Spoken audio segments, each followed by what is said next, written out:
champions.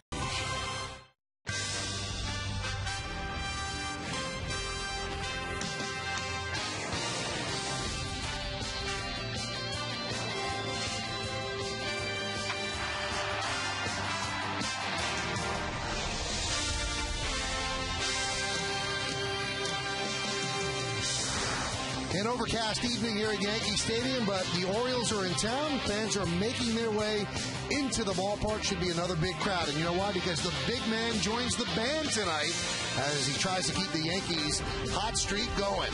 As tonight, the Yes Network presents New York Yankees baseball. It's the defending World Series champion New York Yankees against the Baltimore Orioles in the first of three from Yankee Stadium in the Bronx. Hello, everybody, and welcome to Yankees Baseball. Along with Al Leiter, I'm Michael Kay. Well, yesterday the Yankees took their second out of 3 games against the Chicago White Sox. They had the most hits, and they scored the most runs that they've done all year against any team. Starting to pick up now. Yeah, it certainly is, and I think against a tough pitcher, Mark Burley, the rubber match, as you say, Michael, and really, who's really been hot all year is in Robinson Cano. And the 3-4-5, there was a juggling in the lineup with Swisher in the middle there with Teixeira and also Cano. Gardner was part of the parade. This was a hit parade throughout the entire day. He hit a big home run there off of Mark Burley, a left-handed pitcher. Now here with Teixeira with May, he had a tremendous day going 4 for 5 with 2 RBIs and a double. What an offensive day for the Yankees. Now look at the other numbers. Swisher 3 for 4, Cano 2 for 4, and Gardner 2 for 4 with that home run as well. Let's take a look at tonight's starters in this first game of the 3-game set. For the Orioles, Jeremy Guthrie, we'll talk about him a little bit later if he has command today. 0-3, 4.70. CC Sabathia for the Yankees, 3-1 with a 3.12. Last time out against the O's, Al, he won, but he wasn't his best. Yeah, well, he wasn't his best, but I'll tell you what, any Major League pitcher would certainly take what CC Sabathia did. He got into the 8th inning. I really like what CC's doing. When his fastball isn't in his plus zone, he had a great changeup. He's throwing a lot more sliders, a little two-seamer away, and boy, he's been getting ground balls. He had a couple double play balls that got him out of some innings. Jams, an opportunity here again with another double play ball. 11 hits, but when you go into the 8th inning and 3 runs, he did a nice job, ended up getting the win. And he's going to be facing a little bit of a different Oriole team. They just swept the Red Sox, so they're playing much better. Why? We turn to Al Leiter to tell us that. That's coming up next, right here on Yes.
In the Orioles, that's Al Leiter. I'm Michael Kay. Now, the last time the Yankees faced the Orioles last week in Baltimore, they're facing a much different team now. At that time, the Orioles limped in at 3-16. Now they've just swept the Red Sox. They have, and they're hitting. That's really, their pitching has been a problem. But during this Red Sox series, first time they swept the Red Sox since 1998. Miguel Tejada on Friday night, 6 for 11 in the series during that sweep. This was a game-winning hit.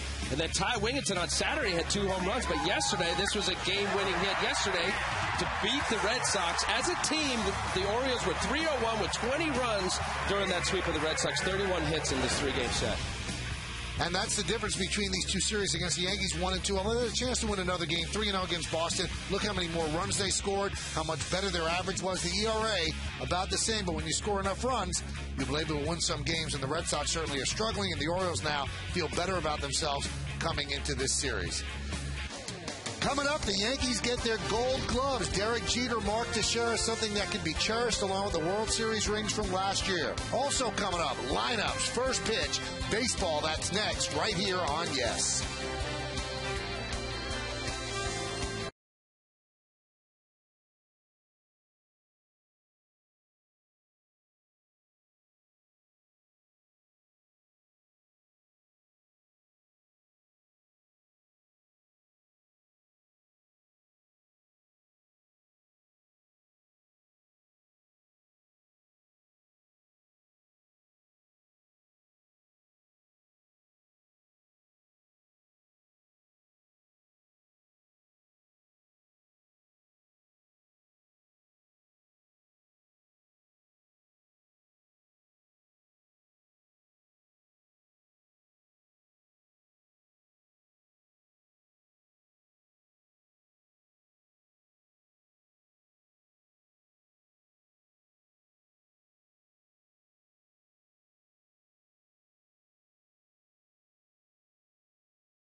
BAL AT NYA is brought to you in part by Heineken. Give yourself a good name. By Blimpie, America's Sub Shop. And by Avis, the official rental car company of the New York Yankees. Another big crowd filing into the ballpark on 161st Street and River Avenue. Yankees have taken the field. CeCe has finished his warm-up. So let's take a look at tonight's Orioles starting lineup, which is presented, as always, by our good friends at Lexus. Orioles come in at 7 and 18. They lead off Adam Jones, their center fielder, Nick Markakis in right, Ty Wigington in second. Miguel Tejada, the third baseman, cleans up. Matt Wieters will catch him at fifth. Batting sixth and playing first base, Garrett Atkins. Nolan Reimold, the DH, hits seventh. Batting eighth and playing left field, Lou Montanez. And Cesar Izturis, the shortstop, is going to bat ninth.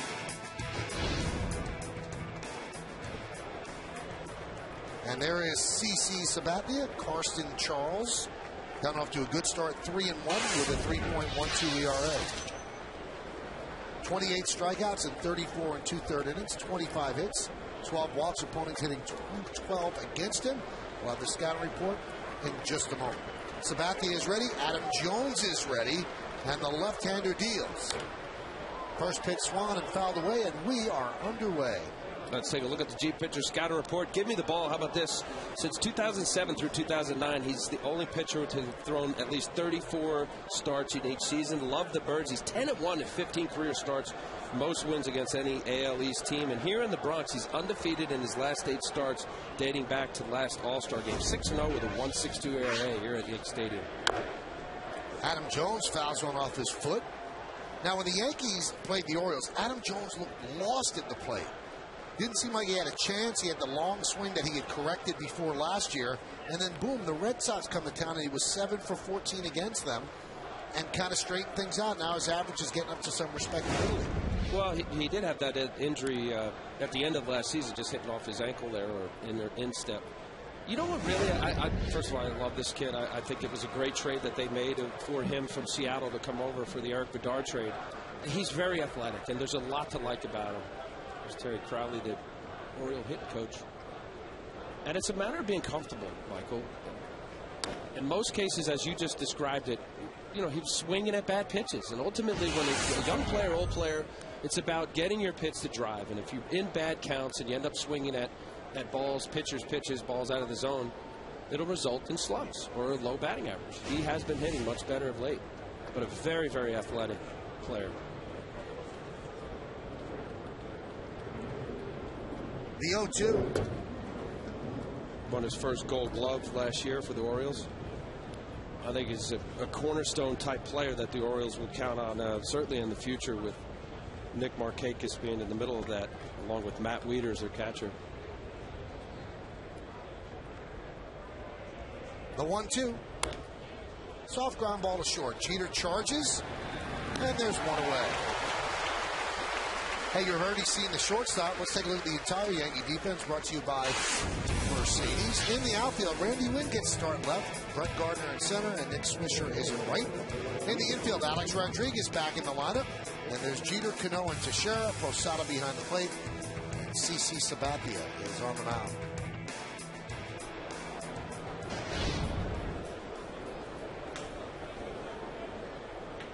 Talking about a part of their nucleus, Nick Markakis, what a player he's been for the Orioles. This year he's reached base safely 22 of 25 games. Beautiful swing. In that last 8 games, Michael, 364 batting average. He's the guy that the Orioles locked up in January of 2009 with a 6-year deal. Against the Red Sox, 7 for 12.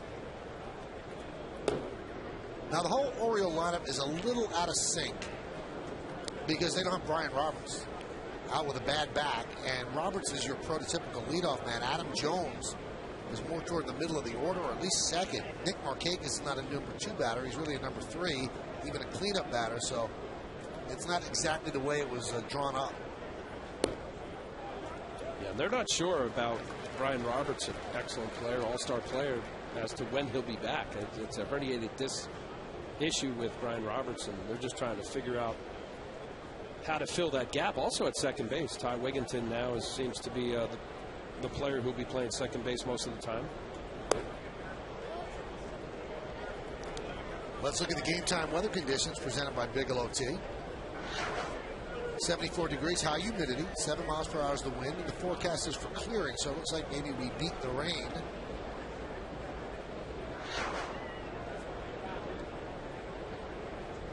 The 3-1. And Markakis walks. Home plate umpire is Bill Hone, as he calls ball 4. Bill Hone is behind the plate. Bruce Dreckman is at first. Paul Emmel is at second. And Gary Darling over at third. That's Gary Darling. We just completely ignored Paul Emmel. There he is.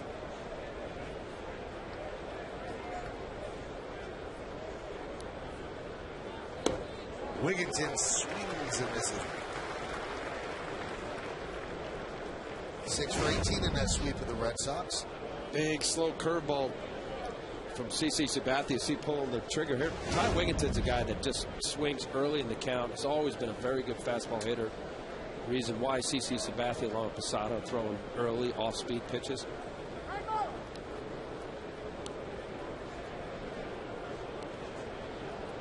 Change-ups, 2-seamers down the way, a lot of curveballs, get him out in front.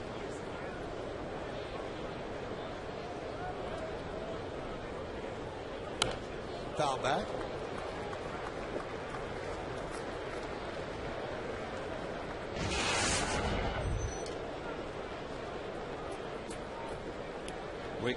Ty Wigginton getting an opportunity to play here at the beginning of the year. Obviously, with Brian Roberts playing second, he's more of a utility player, plays all over, third, first, second base. Settling in, you see the numbers in that 364 batting average, 329, very respectable. That gets away from Posada, and then Markakis sprints to second. Let's take a look at the Home Depot hitter scout report about Ty Wigginton. Tremblay's guy, I mentioned the first 4 games, he only had 1 at bat. Now he's settling in. It's just a guy well, a gamer. Played 5 different teams in 10 years. Good all-around player and good with the younger players. And swing from the on-deck circle. His batting average in the first or second pitch this year is .438. 14 for 32 with 5 home runs. He also, I mean, you didn't put this in the scouting report because you're humble. No, he grew up pretty much under your wing. I mean, you were a veteran with the Mets, and Wigginton, he's the man he is because of you, Al. Yeah, Michael, that's it. He came up with the Mets, and he's a good guy. And when I mean gamer, I consider that the utmost respect for any player. He plays the game hard. He plays it right. Solid guy. Respects the game. Respects older players. Shattered bat and a slow ground ball to A-Rod. He'll get Wigginton, and moving to third is Markakis.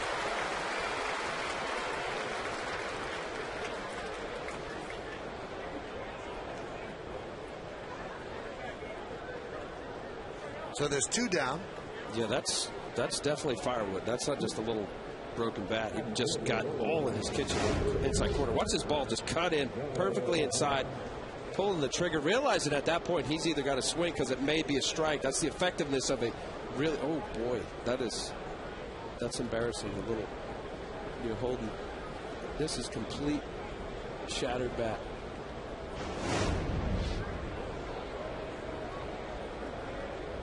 Can't say enough about left-handers being able to bore in on the right-handed batter. Hot shot to Jeter. Over to Teixeira, and a scoreless inning for CC Sabathia. No runs, no hits, no errors, 1 man left. It's the Baltimore Orioles nothing, and the New York Yankees coming to bat.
Shortstop Derek Jeter leads off, batting second and DHing Nick Johnson.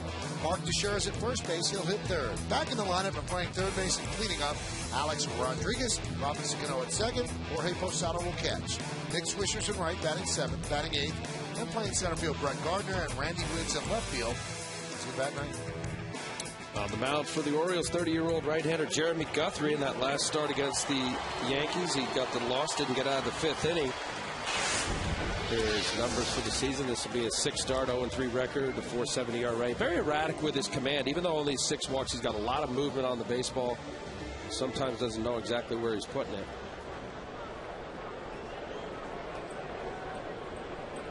Derek Jeter will lead off. Yankees 16-8 coming into this game. Pitch. Let's take a look at the Jeep pitcher scout report on Guthrie. Lefties are wearing him out. How about the left-handers? 355 this year with 3 home runs, and right-handers only 204. Unlucky 7. He's got the 4th longest losing streak, 7 losses in a row. Current longest streak as a major league starter. That's not one that you want. And away from the yard, hasn't allowed a home run to a right-handed batter in his last 8 starts away from Camden Yard.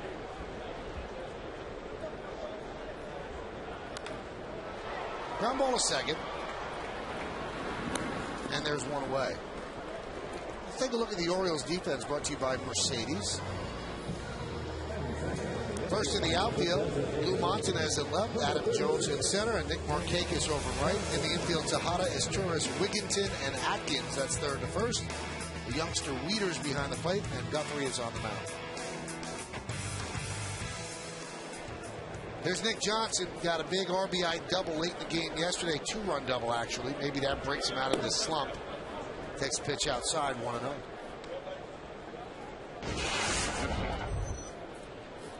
I was talking to Kevin Long before the game, and he was talking about that hit. And sometimes all it takes, that's all it will be for a guy to get out of his slump. But he said, the thing about impressed him yesterday,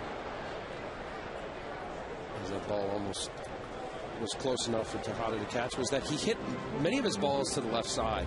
He hit a couple hard ground outs to shortstop, a hard fly ball to left field. And anytime you see a hitter who's struggling, allows himself to be able to track the ball longer and drive the ball to left field as opposed to pulling off, something within the game for Kevin Long to give to Nick, make him feel better about what's been going on.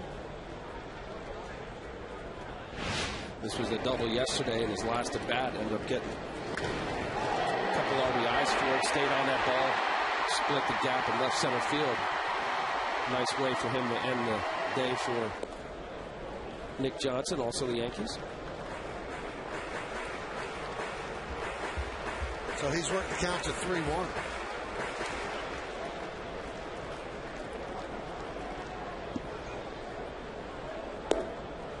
And he walks. That's his 22nd walk of the year. IOTV offers you incredible HD picture and sound. HD is free with IOTV, the official HD service provider of Yankees baseball on Yes. Now, the story that's out there is how Jeremy Guthrie has hit more Yankees than anybody else. I think he's had 17 hit batters in the last 2 years, and 9 of them Yankees. Doesn't count the 2 that he hit in spring training. Actually got the guy up to the plate, Mark Teixeira, on the elbow. I talked to Dave Tremblay about it today, and he said, listen, if I thought he was throwing on people on purpose, I'd take care of it. He said, because then I think that my guys would get hit too. He says, you got to watch that. He said, he's just having a hard time commanding. He said, and he said, that doesn't excuse it either. He said, if I'm I couldn't believe how forthright he was. He said, if I'm the Yankees, I'm not happy about it. He goes, he hits them. He goes, he's not trying to do it. And that's the list that he's actually hit since '08. He said the bottom line is he's got to command the ball better. He goes, otherwise they are going to retaliate. Line drive. Foul. Now I also wonder, Al, you having been a pitcher, because the Yankees complained as they did after Posada got hurt in Baltimore, and he's not doing it on purpose, he's trying to command the inside of the plate.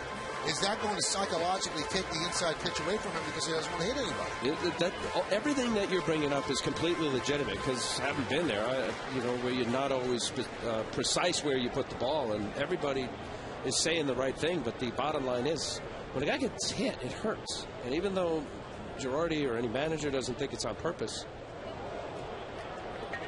There's a strike. Gary Darling says strike. So Teixeira goes down swinging. But part of that'll be interesting to watch here, because every single successful Major League pitcher has to come inside. And if it affects Guthrie's ability to really be aggressive with a slider that Teixeira couldn't hold up on, then it's a problem for him. That's been the problem for him against left-handers basically in his career. He has a run-back fastball, a fastball that sinks or runs away from the lefty in on the righty. And this year, the .355 batting average against, that ball's too much of the middle of the plate. Now the right-handers, because of that slider, .204 batting average. Guthrie's never really done well against the Yankees. 3-7, 5.21 ERA. That's in 12 career starts and 1 relief appearance. Count 1-1. Now Alex sat out yesterday's game, soreness in his legs, and there was some back and forth.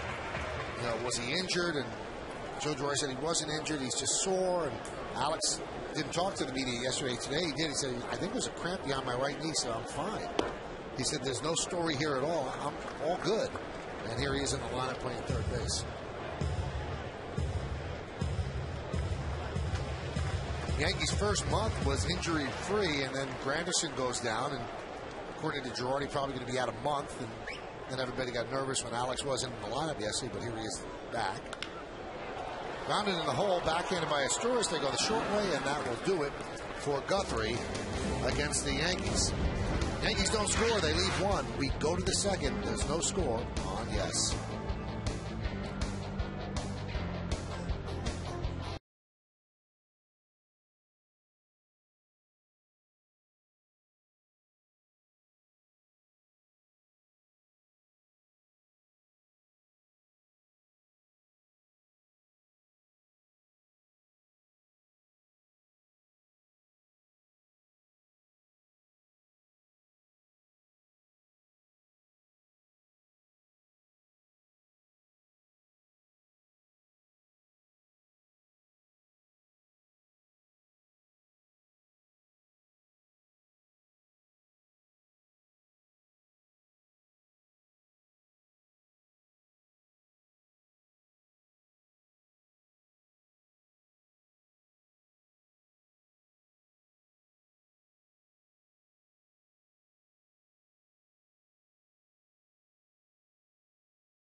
Jamie Moyer got his 261st win last night at age 47.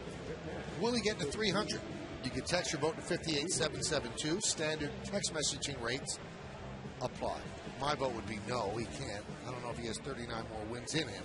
So 1 yes, 2 no. Has anybody pitched to like 54? Satchel Paige pitched into his 50s. 52? You get it? With what he's throwing up there? He's still winning now. Matt Wieters against CC Sabathia. So let's get this straight out. He's 47. He beat the Mets last night. You're 44. Right. You've been retired for what now, 15 years? Is there a modicum of guilt on your part not being out there? Why do you go there? No, there's not. You could still throw harder than guilt. Jamie Moyer. I could throw harder than Jamie Moyer. Right. But I could throw harder when he was better than me when I was playing. I mean, but I know you're making a great living here, yes, but you could pulling in $10 million a year if you were starting and winning games. Well, that probably wouldn't happen because they couldn't do that. You know what? And I'll tell you that. If there's kids out there listening, learn how to throw a changeup. Look at CC Sabathia of all the years of him throwing 95 or better. One of the more impressive things that I've seen with CC since I've been watching him often as a Yankee pitcher is that he throws a lot of changeups. That one right there.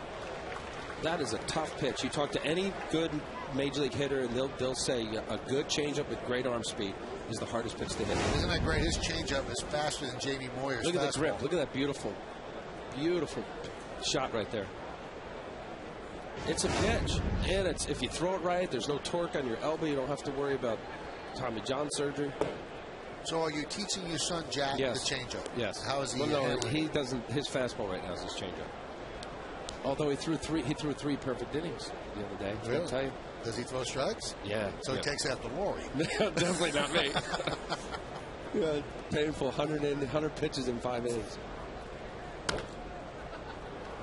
No, seriously, do you marvel at what Moyer's able to do? Absolutely. Think about this. A few years back, when Jamie Moyer was with the Cubs and he was Texas, was released, the Tigers picked him up, was in AAA, and then the Orioles got him. Yep. It really just transformed his career. And at that point, I got it. He was late 20s, maybe even close to 30 when he really started getting it together.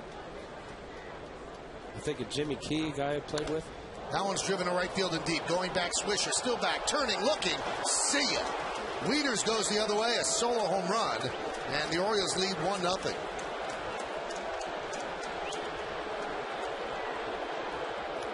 Very impressive young player here, Matt Wieters, #1 pick overall. That just a matter of him getting comfortable as a major league player, and boy, he's exciting to watch. This is his 3rd home run on the year, his 12th RBI. Just allowed the ball to track, just strong and big, tall kid here, where he's just trusted big, strong hands, big forearms. Very good defensive catcher. He's an exciting future star for baseball. Here's Garrett Atkins. There's a strike. 6'5", just a great figure for as a catcher or any baseball player. But watching him today standing around the dugout and around the batting cage is the reason why he was #1 pick overall.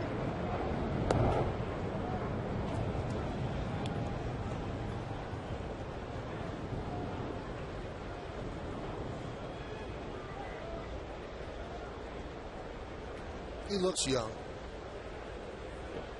Basing on Ty Wigginton, who I value his opinion, he just said he's going to be a great one. Just gets it, wants to get better. There's a lot of young players now. They get drafted out of college or high school, signed for a lot of money.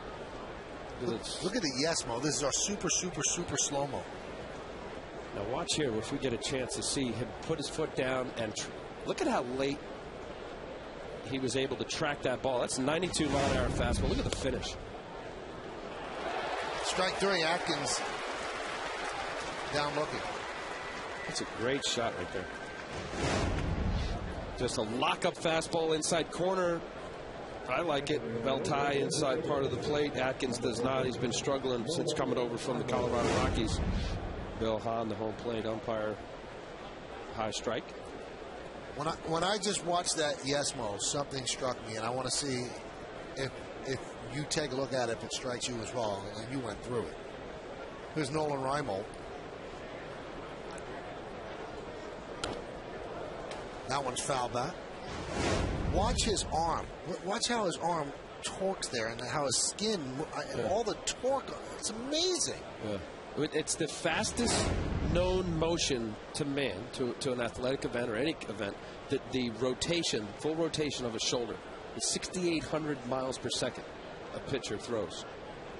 It's all based on what was that? 6,800 miles per second. Really? If they take the full revolution of the shoulder. Right. This is all done out of ASMI with Dr. Andrews down in Birmingham. The biometrics of pitching. Very interesting stuff. There's a lot of professional pitchers down there. See the valgus stretch on the elbow, what Michael's talking about. Oh. Tremendous torque. There's a strike. I mean, when you see that and the trauma that the arm goes through, you're surprised that there aren't more arm injuries. Because if that's what's happening to the skin, what's happening inside to the ligaments and the tendons and things like that? And such the importance, Michael, if you could teach the mechanics, aside from being able to be consistent with making good pitches, expanding with a breaking ball like that down the zone, gets the call from first base umpire Bruce Jackman. On the yes mo, let's see if he went around. Oh, yeah. Yes mo. The yes mo is going to show a lot going around with that. Second strikeout for Sabathia. And that's going to bring up Lou Montanez. But, not to belabor this, but also, too, the pitch counts, what I hear in high school, what's going on in amateur ball, there is something to be said for these coaches to be mindful of pitch counts. I'm hearing even locally here, there's high school kids already having thrown 130, 140 pitches in a high school game, which is potentially tragic. You talk about the effort and what goes on with the pitcher's body to maintain the integrity of not getting hurt.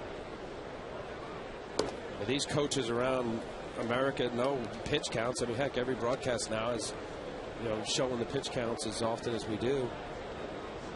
There's still certain places where coaches are more inclined to just worry about keeping their best pitcher and win a ball game. High pop-up. Middle of the infield.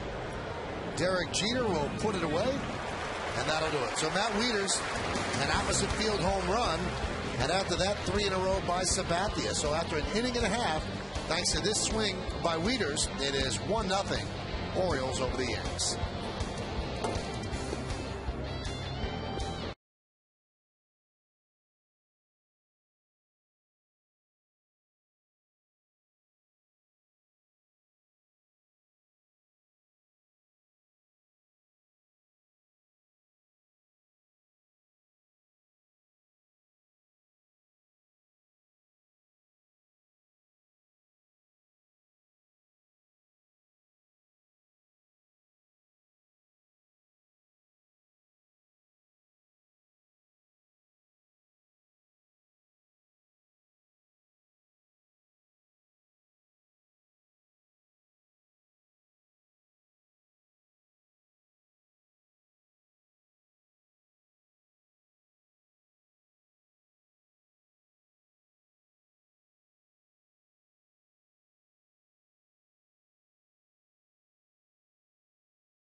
Enjoy the journey.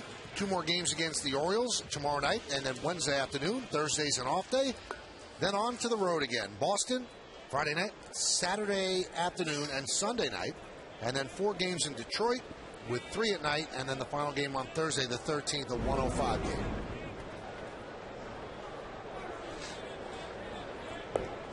Here's Robinson Cano. Takes low, 1-0.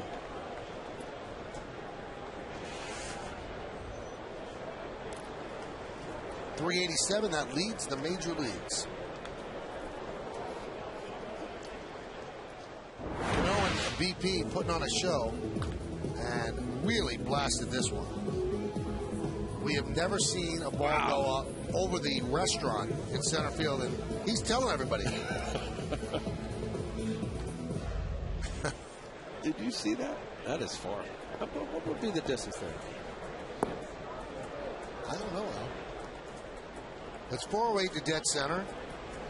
Yeah, 450. Maybe, yeah.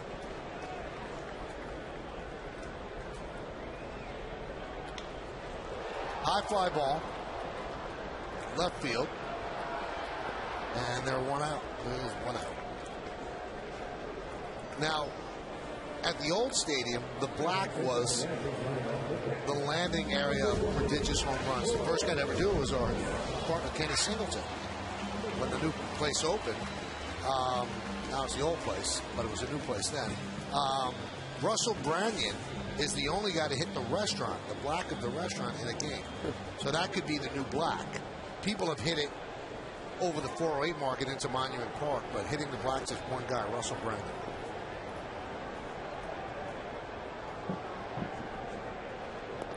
Swing and a miss. Well, this was the thing that caused all the problems on Wednesday, Al. What? Look where Wieters is setting up way away. He just hooks the ball. Actually pulled across his body and yanked it. Count 1-1.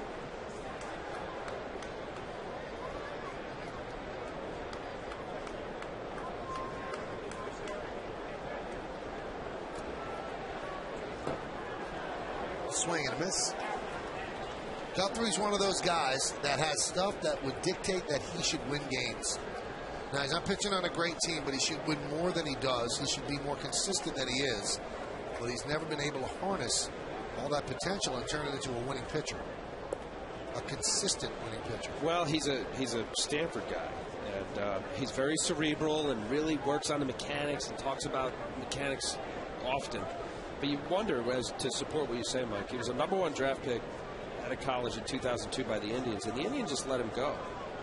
In 2007, the Royals picked him up on waivers. Swing and a miss.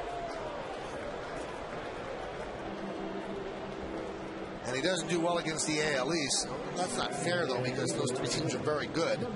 Yankees, he's 3-7 against them, 1-5 against the Red Sox, 3-7 against the Rays. He's 20-18 against all other teams. 3.99.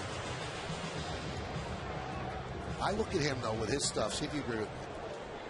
And if he ends up on the Cardinals, Dave Duncan turns him into an 18-game winner. And that's no knock on Rick Kranitz, but it seems like Duncan has that solution for everybody. Look what he's doing with Brad Penny now.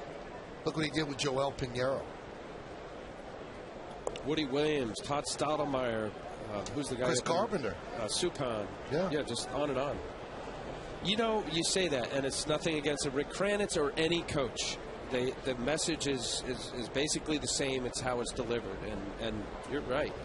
What Duncan has done with those Cardinals staffs. Off the glove of a diving Atkins, and it trickles down the right field line. Nick Swisher thought about two, but he'll stay right there.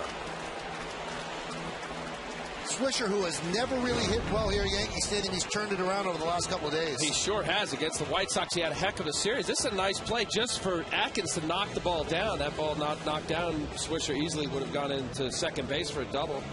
A couple steps. He was playing pretty close to the line, guarding the line as it is.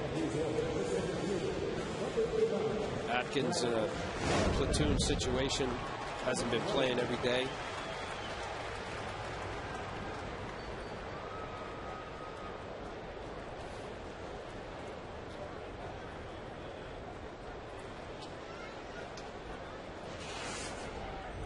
Swisher is 6 for his last 10. Here's Brett Gardner, who was 6 for his last 11.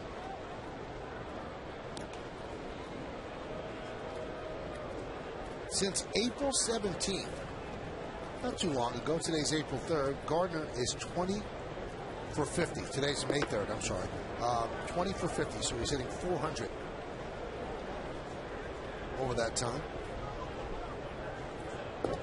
Just looks so comfortable up there, Michael. Go back to a couple nights ago where Matt Thornton of hard throwing left-handed reliever with the White Sox. Just battled. Gardner did, and hot smash past the shortstop. I just thought everything about the at-bat was great. And he's not only hitting right-handers, he's hitting left-handers as well. The home run off Mark Burley yesterday. A good Major League starting pitcher. And really, that's really all it takes in a lot of instances, especially with a young player trying to get his feet underneath him and be comfortable as a Major League hitter and getting the opportunity. Look at the left hand, 409.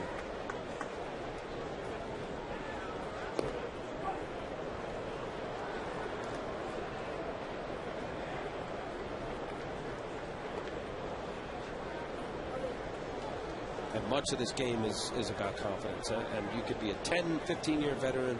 If you're in a slump or you're not doing well, it becomes a mental thing. And then you start to work harder on your mechanics, and it gets worse. Count 3-1 on Gardner. Ooh, let's see this. Oh, yeah. Off the plate.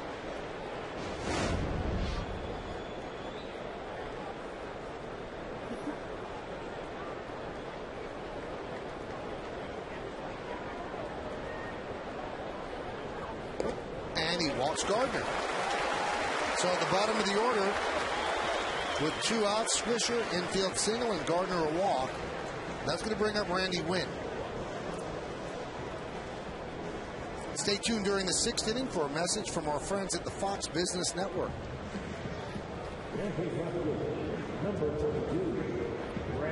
Jeter and Kevin Long always get along. They feed off each other as Long is behind the batting cage and Jeter's in there. Has a good relationship with all of his players. Here's Randy Winn. This is an opportunity for Randy Winn now, as Randy Winn can earn some playing time. Swing and a miss. With the injury to Granderson, left field is open. And Marcus Tim's going to play against lefties. Randy Winn can get opportunities against righties, and since 75% of starters are right-handed, he'll play a lot. Now, he's a switch hitter, though. And he also has to be a better defensive player than Marcus Timms. This is a good chance for Winn. There's ground ball to first. Atkins is there, and he will beat Winn to the bag for the final out of the second. No runs a hit, no errors, and 2 men left on base. 1-0 Oranges.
Top of the third, Joe Girardi announced that Javi Vasquez was not going to pitch Friday. That's where his turn would fall against the Red Sox at Fenway. And he's going to pitch Monday in Detroit against the Tigers instead. But there's a lot of layers to this story, and let's try to cover them all. As Astores digs in, pitches low and inside. Kimberly Jones is down on the third base. Camberwell. Kim, what do you make of this? What's behind the decision? Well, Joe Girardi said, Michael, he wants to give Javi a couple of days to catch his breath. With his next start coming a week from tonight, Javi will also throw 2 bullpen sessions, one tomorrow, one Friday, that Joe described as harder and more intense than a regular side session. Joe simply saying, we have to get this guy figured out. He is struggling so much. But he talked to Javi today, and Javi said, I want to get right back out there. Those are exactly the same comments Javi made Saturday after his start. So Javi staying consistent. Sounds like he did not want to skip a turn. Javi did not talk to the media before the game today, but Joe said he told Vasquez, just as he told us, I think you need a couple of days to catch your breath. We're going to give those to you. Now, Kim, the Yankees were very forthright about all of this before the game. There was no subterfuge at all. They just came out and they were saying, this is the way it is. Now, let me ask you, are they skipping him in Boston because they don't want him to face the Red Sox per se, or do they want him to get 2 bullpens in? Well, it's a good question, Michael, one that was asked of Joe. He said probably they would have skipped Vasquez no matter the opponent this weekend. Brian Cashman, however, said of Fenway Park that is certainly a difficult place to get yourself figured out in. But then he added his start's going to come against Detroit, and the Tigers' offense is on fire right now. So Brian Cashman also said, interestingly, Michael, next Monday he's not looking for a bam, lights out start from Javi Vasquez as his tourist grounds out. He said, we're just looking for something to hang our hat on and say that was better. Cashman said it's going to take longer than 4 days to get this straightened out. Now, Brian Cashman is the guy who made the deal for Vasquez to bring him back here for the second time, the deal over the winter with the Braves. And he was actually honest about Vasquez's performance so far as well. Yeah, he was. And Vasquez told us earlier in April, Michael, midway through April, these are easily correctable mechanics. I've had this issue every season, including last year when he put up such great numbers. But I asked Brian Cashman today, is this the same pitcher you saw pitch for the Braves last season and you traded for this offseason? Cashman simply said he's not the same pitcher right now. No. Good stuff, Kim. This is a story that will continue to unfold, and we thank you for coming on. We'll see you in the postgame. All right, Michael. See you then. All right, Al, let's get your take on this. Was this a good move by the Yankees to skip over him on Friday? Yeah, you asked that question to me yesterday or the day before, and I think it's good, Michael. Having been there, realizing that you're struggling, there's nothing to hide. You're just trying to work out of it. I totally get what Joe Girardi's talking about. When you have side days between your start, you pitch your 100-plus whatever it is today, say for CC. Tomorrow you do a little long toss, and then the second day you have a side day. Depending upon how good or bad that start was will determine the effort of your side day. In most cases, a guy will throw maybe 10 minutes, light throwing, maybe get up to about 80%. If there was a curveball issue or whatever secondary pitch.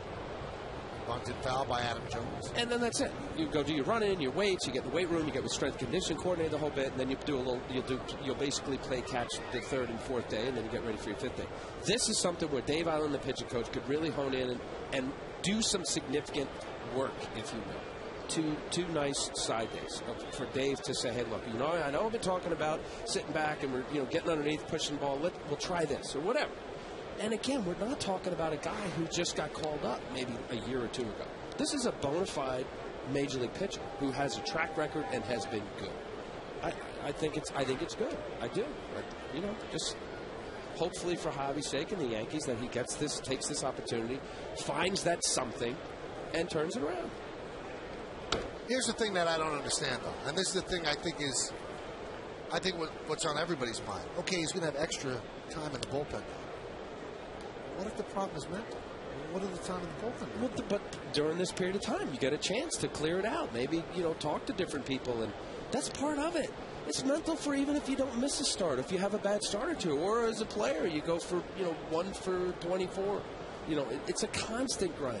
That's the difference between your mediocre and elite players, to be able to be mentally tough when times aren't going well. Now, how about the mental aspect of being skipped for a Yankee Red Sox game? Now, even though the Red Sox are 7 out now and they just got swept by the Orioles and they've got their own issues, it's still the Red Sox at Fenway Park. Big marquee matchup. This is what the Yankees live for, to play under the bright lights of Fenway or Yankee Stadium. You think it's an insult to Javi Vasquez. Does this hurt him worse? No, it doesn't matter.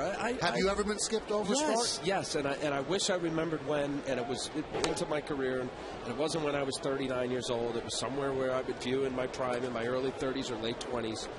And yeah, you're struggling. You know, it's part of it. It really is. Unfortunately, it's part of it because you'd like to have your guy. I'll never forget Joe Altobelli, how fitting.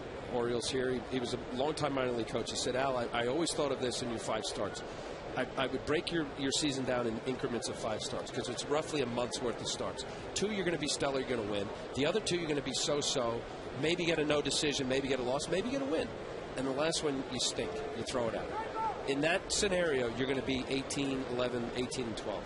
In that, you map that out over a 6-month period. So you kind of play in that mindset. So when you have 4 or 5 consecutive bad starts, you're in a slump.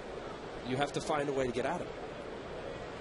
And Javi right now is 1-4 with an over 9 ERA. The 2-2 is inside 3-2. And the one thing that people don't understand because they don't see it, he's a really, really good guy. Yeah. You know, he's a guy that you want to see do well. He doesn't have an attitude. He's not snapping at people. He's not blaming anybody. And the bottom line is he wants to do so well that sometimes it plays against you. Mm-hmm. Well, I think Nick Swisher, what did he say yesterday in the postgame with Kim Jones? He said, whenever you slump, you think more. And the more you think, the more you slump. Well, the harder you work. The harder you work. Yeah. Whenever you're slumping, the harder you work. The harder you work, the more you slump. Loved it because you end up thinking about things that you think will get you out of it, and you dig a deeper hole. It's interesting, you know. I mean, everybody watches baseball and think these are great players and it's easy. It's not. Sometimes they make it look real easy. 3-2. Long at bat for Jones, and Sabathia wins that battle. 2 away. Now the Yankees for the Boston series, that was an 8-pitch at bat, have Phil Hughes going on Friday, Sabathia going on Saturday, A.J. Burnett going on Sunday. And the Red Sox are in flux right now, so it could either be Beckett on Friday or Matsuzaka. Probably going to be Matsuzaka. And the Red Sox are not playing well right now. They'd be the first to admit it. Could be Beckett. If it's Beckett, this is the way it breaks down. If it's Matsuzaka, then Beckett will go on Saturday and Buchholz on Sunday, and they'll miss Lester. But the 3 for the Yankees, that's set. And combined, they're 9-1. That's not a bad 3 to throw. Here's Nick Markakis. Driven to right field. It's going to be a base hit. It'll be one hop up against the wall. Playing it out there is Nick Swisher. Comes up throwing, but Markakis in with a double.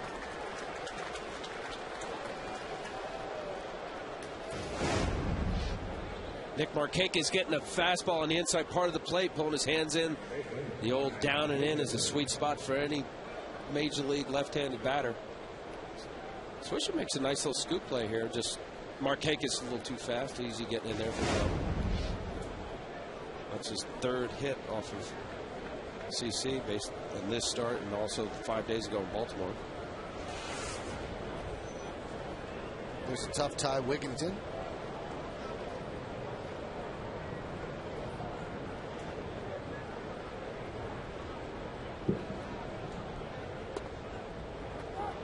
And a strike.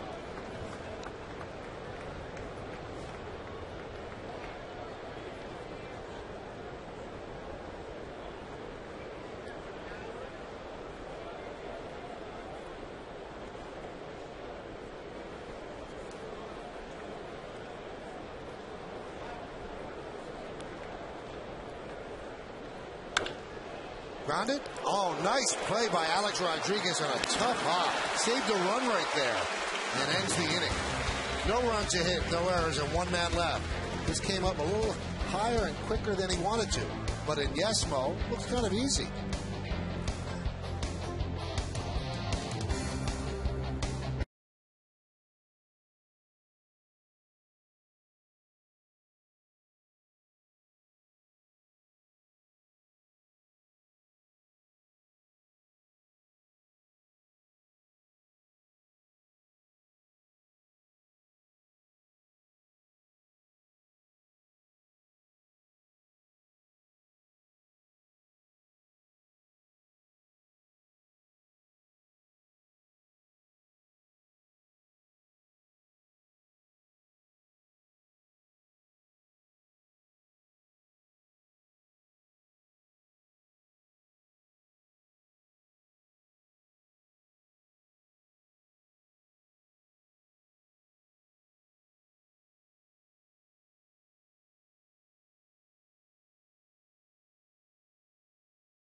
plan, greatness in every sip and every season. Johnny Walker, proud sponsor of the New York Yankees. Back in 1951, Yankee rookie Gil McDougall ties an Major League Baseball record with 6 ribbies in 1 inning in a 17-3 win over the Browns. The Browns, the forerunners to the Baltimore Orioles. Well, we go to the bottom of the 3rd inning. It's 1-0 Orioles. And Jeter wraps the first pitch to short. There's Torres, guns down the Yankee shortstop, 1 away.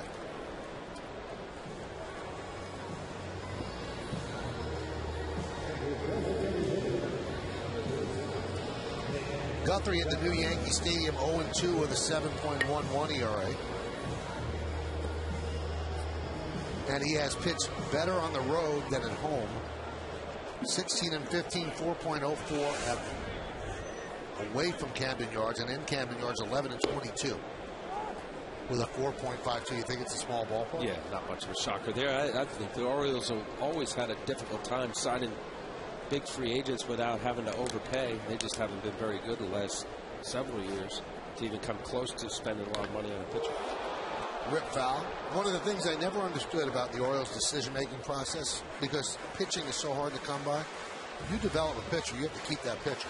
How they could have ever let Mike Messina get away and sign with a division rival. It made no sense, and Messina had 8 outstanding years for the Yankees. And that was their guy. They drafted him, they developed him. It didn't make sense. You got to keep your own. I mean, there's certainly, at Camden Yards, they're not considered a small market team. They can afford to sign Mike Messina. But if you remember, that was really at the tail end of what really took place there for a handful of years.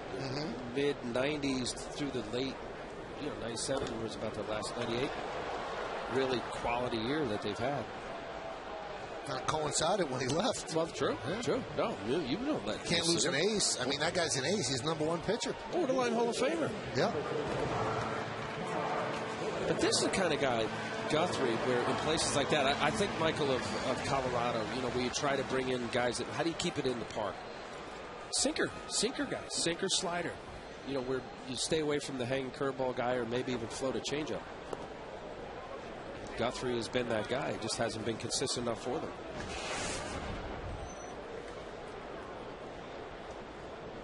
Mark Teixeira struck out in the first inning. Driven down the left field line, giving chases Martinez out of play. I talked to your old manager, Bobby Ballantyne, today. Yeah. And we were talking about the mental aspect of baseball. And he said, you know what, players will always deny that there's nothing to it, that they don't get psyched out by things. He said, but how do you explain that Mark Teixeira had 11 hits in April, and he had 6 hits and 9 at-bats in May? All of a sudden in May, he said he started hitting. He said it has to be something to it.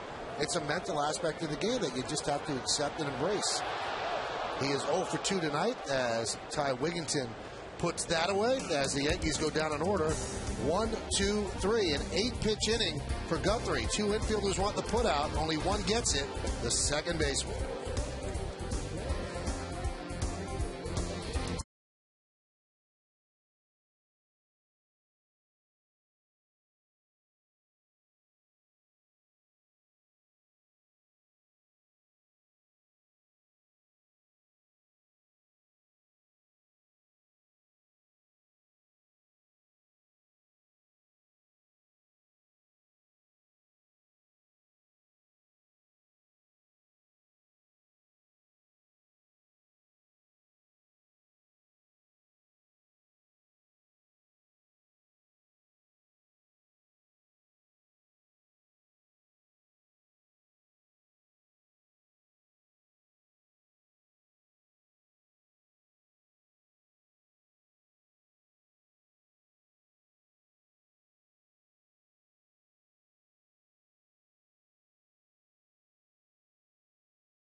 during the regular seaon.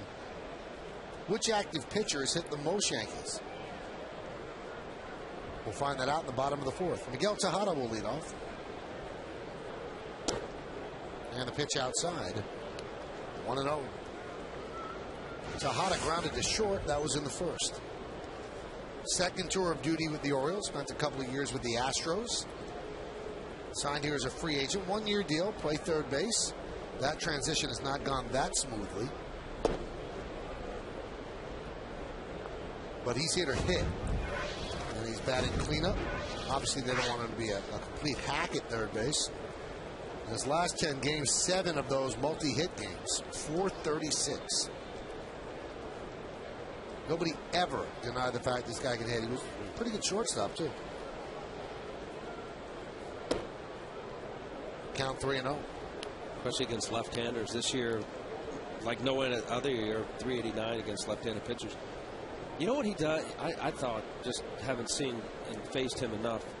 He's a guy that really, really waits as long as he possibly can. Really knows the pitcher. Will spin on a guy if he thinks it's going to come inside. So many hits to right field. Those are your toughest outs as a pitcher. To see the guy, you can see when they're tracking the ball, they wait as long as they can and not afraid to just throw a little base hit to right field. Saw the real good numbers against Sabathia for Tejada.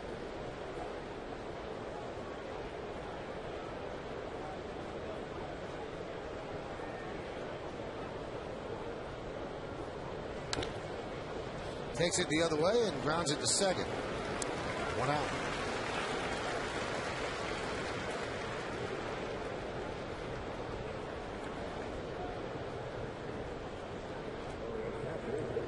You watch CC, if you come out to the ballpark, whenever the ball is thrown around the infield, he will never catch the ball from Alex Rodriguez with his glove.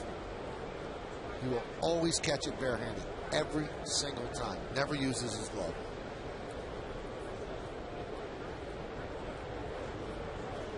There's Matt Wieters. He's the only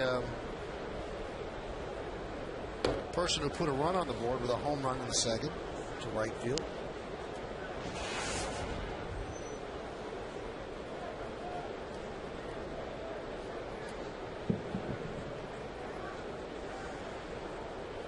You know, there are certain guys when you just see their presence and size, you just say, okay, that's a ball player. Just watching him take batting practice and his disposition, boy, he's a big guy. And obviously the strength. Now here at Yankee Stadium, that's the easiest way to go out here at right field. He's still got to be strong. It's just a matter of time for this guy to grow into him being a Major League All-Star.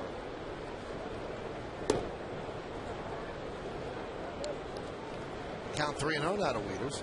So far, Sabathia does not seem as sharp as he's been in the past. Doesn't have the great command, falling behind on several hitters. He'll come back and throw strikes, but he's not hitting the corners as he usually does.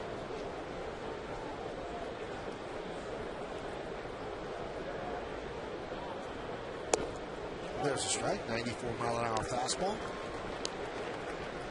Last week, 7 2/3 innings, he scattered 11 hits through 111 pitches. I was angry when he got taken out, and I asked him why. I said, I wasn't an angry Joe. I was angry at myself the way I pitched. We gave the Yankees length when they needed it. 3-1. Bill Hahn in no hurry to call strikes, and the count 3-2. That was a good fastball right there. Best fastball of the night, 95 miles an hour.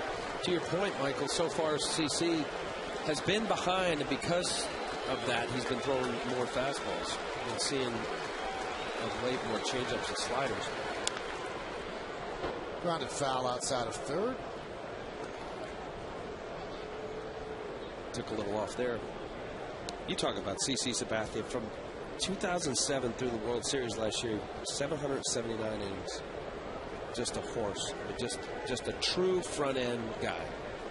Where you not only you want your ace to stop losing streaks and really be the guy to slow things down and get a win, but give innings.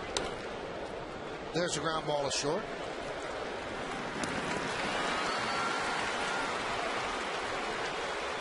Now check it out. Alex will have the ball. And he will toss it to CC, who will never have it in his Now, glove. does he always walk that close? He must, right? He doesn't always walk that close, no. But even, no matter how long the distance, he will not catch it with his glove. Just a superstition. So Alex is not going to fire it at him, I don't think.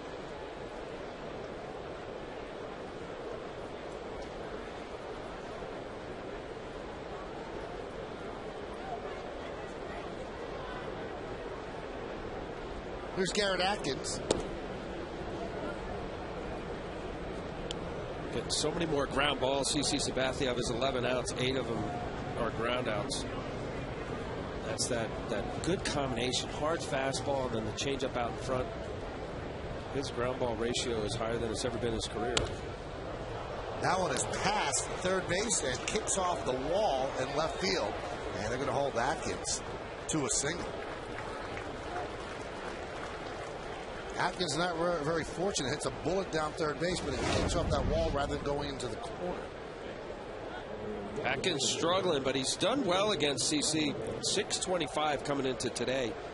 His first at bat, he ended up striking out. There's that ball caroming off that wall before it goes down to the left field fence. Good break for the Yankees. Third hit allowed by Sabathia. He's thrown 63 pitches here with 2 outs in the 4th. Here's Reimold. Popped up. Shallow right. Gonna be tough. And Nick Swisher can't make the play, but backing up nicely is Cano. Throws to second. And Reimold's in there with a double. As Atkins stops at third. That was in no man's land. Cano couldn't get it, and neither could Swisher. But Cano hustled to back up Swisher. Well, and also, too, it was a big swing, and see if we can get the reaction where Swisher was playing was deep enough. And anytime there's a big swing from a big hitter, there's a little bit of a hesitation from the outfield, making it close here. Once Swisher realized, okay, he's not going to get it and keep it in front of you, he did the best he could. Not able to. That's here off the end of the bat, a little changeup. And that ball just dunking in front of Swisher, realizing after the effort, Reimold had a shot at getting second as he did. There's a fly ball shallow center, backing up Cano, and he'll put it away to retire Montanez for the final out of the 4th. No runs, 2 hits, no errors, 2 left. We go to the bottom of the 4th, 1-0 O's.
Career Jeremy Guthrie has hit 9 Yankees during the regular season. Now, which active pitcher has hit the most Yankees? The answer is Tim Wakefield, but they didn't feel it 13 times. Those weren't on purpose either. What, the floated changeup or knuckleball? Yep. Nope. Alex Rodriguez up 1-0 in the count as Guthrie deals. Guthrie's dealing today. Changing speeds, throwing strikes. Pulled the string there on Alex. You know, you talk about hitting guys. Any successful major league pitcher has to come inside. There's a difference between coming in and then being reckless when you come inside, to where you want to move the feet of a hitter. As a pitcher, they always want the understanding that a hitter knows that there's a pitcher on the mound with a baseball.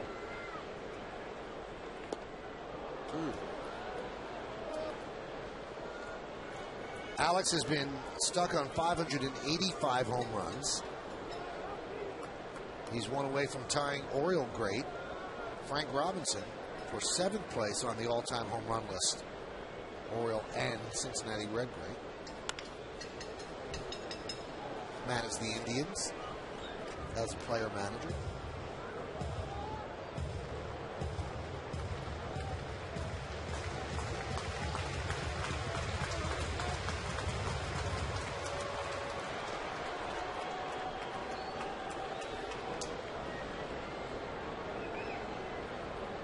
Two-two. Line drive, a base hit to left field. So Alex Rodriguez with a single. Let's check out how that at bat took place with the pitch by pitch, brought to you by Suzuki Kizashi. Well, Guthrie went right after Alex Rodriguez with a fastball to get in the count, down in the zone. And this little changeup out in front, you see Alex run his front foot. Another changeup down and away. And then that fastball in, trying to clear. He fights it off on the inside part of the plate, and he comes back to the changeup. Kind of doing Alex a favor. That tough fastball in, the slow rotation of this changeup out over the plate. Alex being slightly out front, but the barrel of the bat being able to hit the good part of the wood there. Nice approach. Here's Robinson Cano. Swings at the first pitch and skies it to left field, giving chase Montanez. And he'll put it away for the first out. So Cano has had a fly out to left field twice. He's 0 for 2.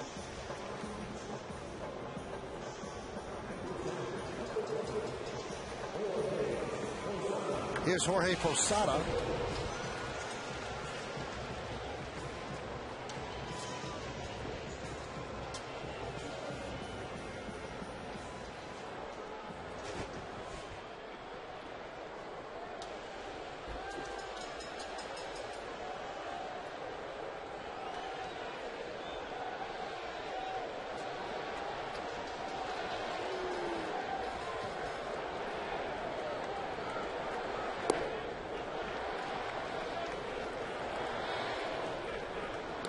Count 1-0. Posada had yesterday had a good approach, staying on the baseball, some hard line drives in left field. Let's see the approach. Guthrie struggling against left-handers. If he stays away, Posada go to left field. Hit sharply, knocked down by Wigginton. He'll have the play on Posada. Took a single away from the Yankee catcher as Rodriguez moves to second. Boy, he smoked this one here. One hop. Wigginton just getting in front of it enough to knock it down. Hit on the heel of his glove. Well struck ball. Yesmo. You didn't even see that ball into the glove. It was hit that hard. By the way, part ownership of Yesmo is Mariano Rivera.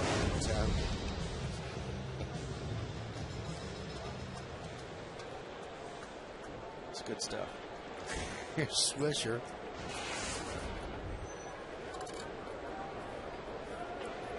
Nick singled out the glove of the first baseman Atkins in the second. And a strike.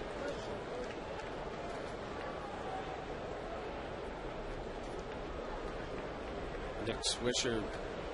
See how he's putting his bat on the back there. I was talking to Kevin Long about that. He's just saying that, you know, the hitters try different things. He's just saying it makes him relax a little bit. He had a good series against the White Sox. These are little nuances here. The Orioles are in town. There's a guy, Cal Ripken, as everybody knows, a baseball fan. He used to change his stance during the game, changing different things. But this is just something where Nick said, you know, it makes me feel comfortable and relaxed. You know, if it works, go with it. Well, when he did the on-field interview with Kimberly Jones after the game, he said, I'm just a lot more quiet at the plate. He said he was too amped up, and he had to calm himself down and just be more quiet. He's certainly done that. Resting the bat on his shoulder gives him a little zen moment. Yeah. You believe in zen moments, Adam? I do. Do you have zen moments? All the time. Really? Just had one. Well, especially for as hyper as I am, you got to find some way to calm down. You're a hyper guy, no? Yeah, pretty much.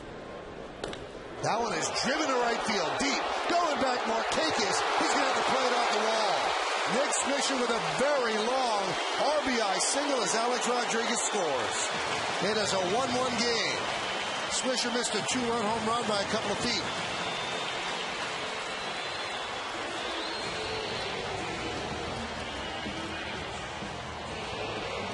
Smiling there. He's in a zen moment. Relaxed, comfortable, gets a hanging breaking ball. As Michael said, you see Guthrie holding up, realizing right field being short porch. Beautiful swing, foot down, finishing high, nice quiet. What's a balance to it all? Up. Let's see how far away from this was to being a home run. Not too far at all. Looked like at the top of the S in W.B. Mason. A lot of top spin on that hit. Count 1-0. Well, Swisher has now driven in a run in 3 straight games. Oh, so it's between the A and the S. There it is. It's a couple feet there, maybe a foot.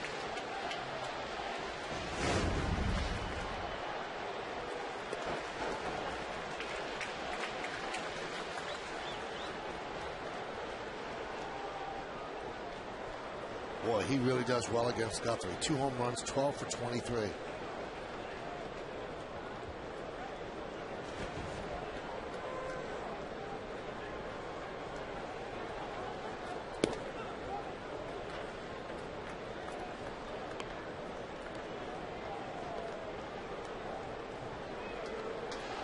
That take right there by Brett Gardner, how comfortable he is. He's got a 2-0 count.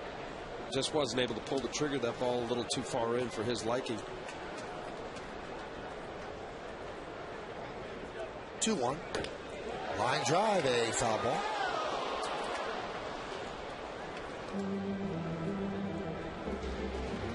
Hey, Spike Lee's at the game. There he is.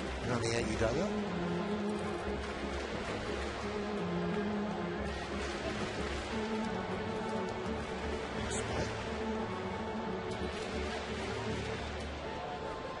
Boy, does he put up with some bad basketball at the Garden the last couple of years. Front row there, right? And he pays for those. About these? I don't know. I haven't gotten a statement. That one is punched into center field. It is a base hit. So Gardner continues his hot hitting. He now has a 6-game hitting streak. Wow, hot.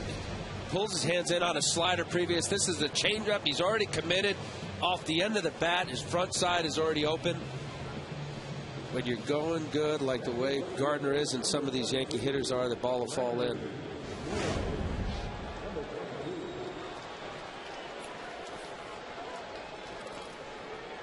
.351 for Gardner.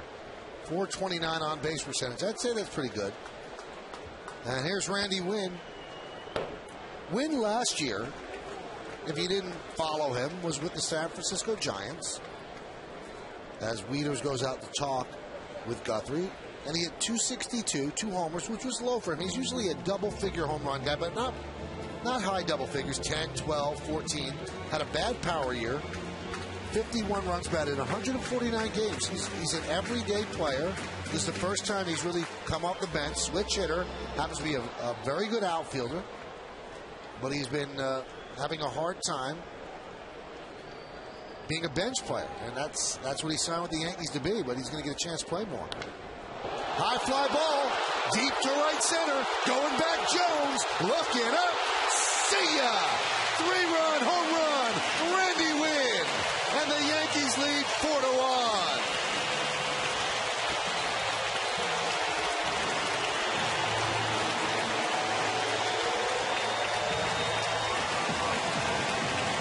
First home run as a Yankee, and Al, this is his chance now to to make some hay with this team. And you've been saying it, and this is an opportunity for him. Really hard for a guy that's been a starter his whole career to be relegated. Fastball on the inside part of the plate. Got the good barrel of the bat on it. It's a Coors Light blast here. This was a blast into the Yankee bullpen. It's a cold, hard blast. 2 home runs for San Francisco last year. Not a home run hitter. Certainly good for him. It's his first home run in 491 at-bats. Class act, good guy, and I know his teammates want him to do well. Signed with the Yankees a 1-year deal and didn't exactly know how involved his role would be. But with the injury to Granderson, he could see a lot more time than he was going to. His last home run was April 25th of last year, so it's been over a calendar year since he hit one out. He had 538 bats last year, Michael. The year before, 598. He's a guy with used to almost 600 at bats a year for the last 3 or 4 years. That's the hardest thing for him, and he doesn't, he's a class act, as you say, professional, getting his time in the cage, trying to simulate as best he can. He's also the only active player in the major leagues that's a member of the Baseball Assistance Team Board of Directors. So it means something to him. The legacy of the game means something to him. Supporting those less fortunate, giving money to that cause, and the big bat dinner they have in New York City. Randy Winn, the only active player. There's a ground ball right side, and off the glove of Wigginton as Jeter will reach. We'll see how they score that.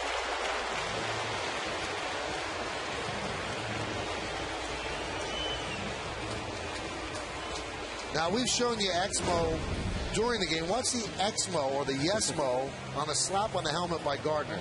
Smash. Wow. And a grimace. And not a flinch. And Joe Girardi and Kevin Long liking what they see. Hey, it's good to see Gene Monahan back in the dugout. So Rick Kranitz comes out and talks with Guthrie. They're going to score that in 8-4. There's Gino, the great Gene Monahan, who's been battling neck cancer, and he's finished with his treatments now, and it's great to see him. Yes.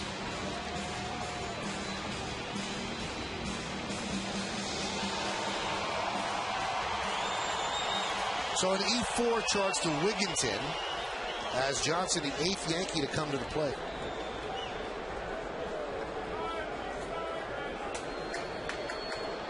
So the crowd comes alive with the 3-run home run by Winn.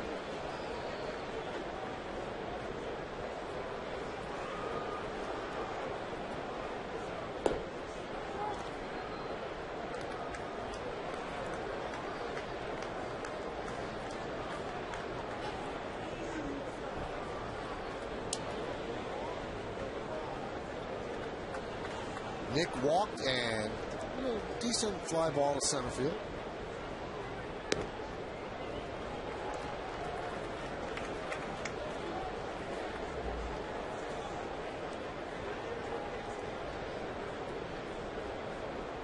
Waiting to make his contribution. He finally does here in the 4th inning.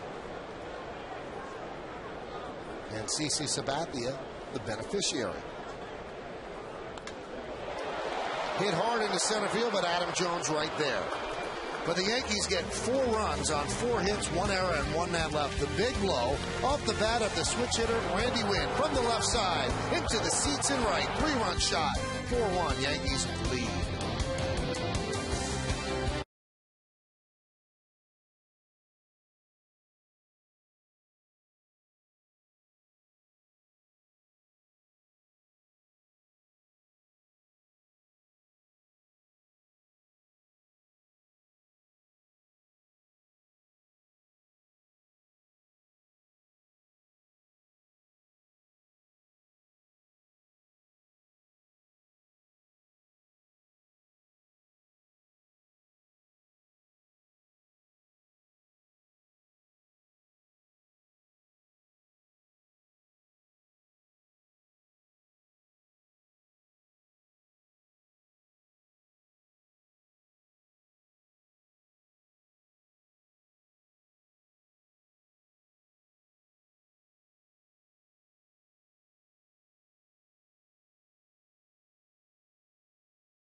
Well, thank you, Bob. Boy, the Red Sox really need a win. They are 7 out already just at the start of May.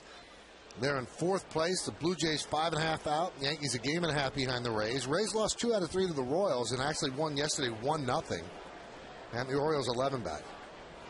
Lowell batting in the middle of that lineup now after having been on the bench in the beginning part of the year. Played first base. David Ortiz still struggling.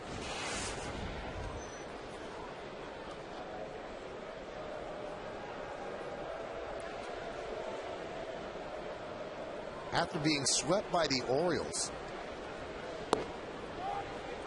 Red Sox GM Theo Epstein, tore into his team. Said they're playing uninspired, unintelligent baseball. We're not going to put up with it. Either they change it or we'll change it. And you know what? He's not afraid. He's got the job security. He will break it down and tear it up. Who are they going to get rid of? You can get rid of a lot of people. Yeah. So just start over? Well, they wouldn't start over, but remember when they suffered that terrible loss here at Yankee Stadium in 2004, he traded Nomar Garciaparra. You can trade Nomar Garciaparra, you can trade anybody. They ended up winning the World Series that year. The 2-2. 3-2 to Asturias. No, I get the whole tough talk, because certainly most people in baseball still view the Red Sox as right up there with the Yankees and Tampa, the 3 best teams in the American League. The pitching has not been good consistently enough. David Ortiz, thought about, maybe he kind of resurrected it the second half with his power numbers being up. Ground ball to Jeter. 1 out.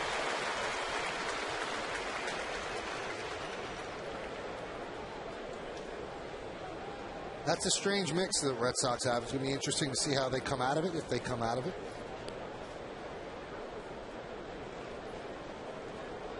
We're going to be there on Friday night, Al. You ready? Yes. You got your suit picked out? Not yet. Okay. It's got to be a big one, big audience, What do you got going? I think I'm going to go with the blue pinstripe. Yeah, navy blue pinstripe. I'll go with the tweed. Okay. And then you walk across the quad at Harvard. Patches on the elbow. MIT, okay. Adam Jones, hi, 1-0.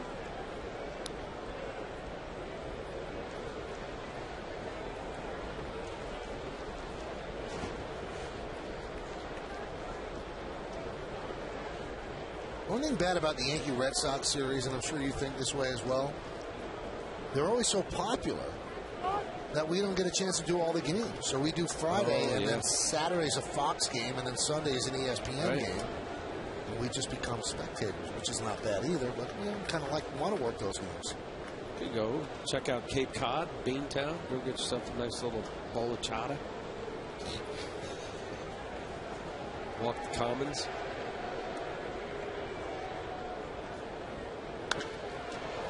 High fly ball, deep center, backing up Gardner, still back, and he makes the play in front of the Stanley sign for the second out. Just a reminder, this weekend the Yankees are back at Fenway, and yes is there. Complete coverage of Game 1 starts Friday at 6. Then, Al and I are not involved, but Saturday and Sunday, turn back to Yes after the games for our interactive post-game show. It's called Yankees Extra Innings. I watched it when the Yankees are in California, and it was great. Email or tweet your thoughts and have your questions answered by the Yes team. It all starts Friday at 6 right here on Yes. It's like you are part of the show. Yeah, awesome. It is very cool. Very cool show. This ball off of Adam Jones's bat just kept drifting. Watching Gardner from here, realizing he kept going further than I think he thought it was going to go, and ended up being right up against that Stanley sign there, left center field.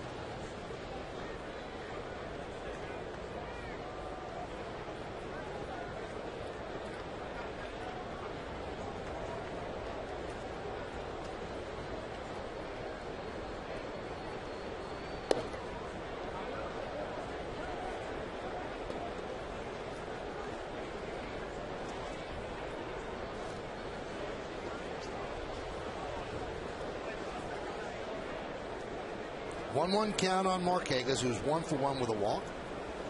Doubled his last time up. And there's a ground ball to second. Cano is right there. And a 1-2-3 inning for CC and the Yankees. 4.5 in the books. We're halfway through. Yankees lead 4-1.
Got win number 261 last night at the age of 47.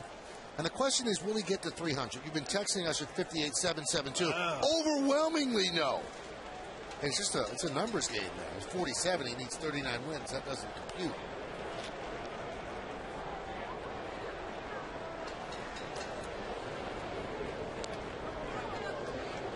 Teixeira takes a pitch outside.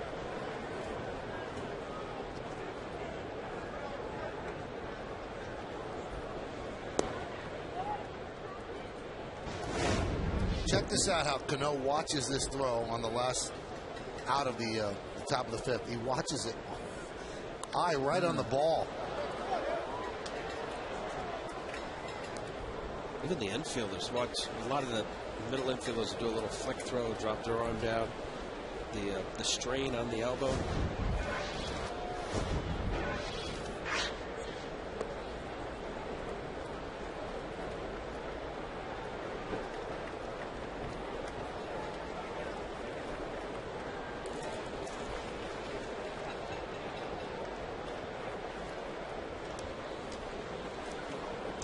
The 2-2. Big swing. Foul tip. You mentioned last inning or two about the mindset of a player. And there's some guys that are admitting to knowing the mental side of the game and try to eliminate it. Teixeira is one of those guys that wants to not let people think that it is a mental thing. Fly ball center field. Jones. But in agreement with, I guess, Bobby Valentine had mentioned, there's definitely times in which you realize, you know, if I can clear my mind of any of the negative thoughts and whatever will justify reasons as to why I can turn it around and be better at it. I know some guys, you know, this is a superstitious game. Some guys will, you know, wear certain shirts. You mentioned about Sabathia catching the ball in between each inning from A-Rod at third base. Whatever it takes, and if you're going to be open about it and discuss it like a Nick Swisher, or you're going to, you know, say what Teixeira says, no, I didn't know what date it was. You know, in the end, whatever works for you. I played with a guy, Dwayne Ward, who wore the same undershirt for 5 or 6 years. Did it get clean? Yeah, it would get clean, but he would darn it himself. Oh, really? Too. The holes all over the place. Just really superstitious kind of mindset, jumping over lines and all that. I mean, one of the greatest superstitions, and it comes from a Hall of Famer, is Wade Boggs. Grounded to third. Tejada. Every day of his career, he ate chicken. Every day. he even put out a cookbook because he was superstitious. And this was a game when the Yankee games at night would start at 7:30. He would have to run his sprints at 7:17, and if the players wanted to freak him out, they'd block his way out of the dugout. But he'd make his way out on the field. It had to be 7:17. So there's a lot of superstition in this game. Ed Farmer was telling me when he was Ed Farmer does the radio for the Chicago White Sox. He was a pitcher, big league pitcher. He was teammates with Mike Schmidt, and Mike Schmidt would have the clubhouse guy go out to the parking lot at Veterans Stadium and turn his car in certain ways based on whether you get hit or not. Really? Yeah. Well, now we have to watch what's going on here. Francisco Cervelli on deck with Posada due up next.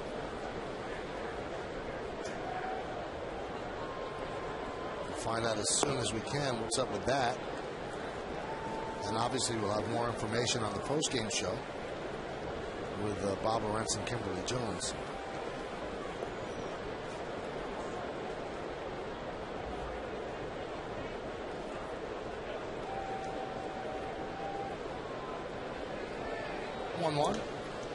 High Papa is Turris will make the play, and Guthrie works a 1-2-3 inning here in the fifth. We played 5 at the stadium.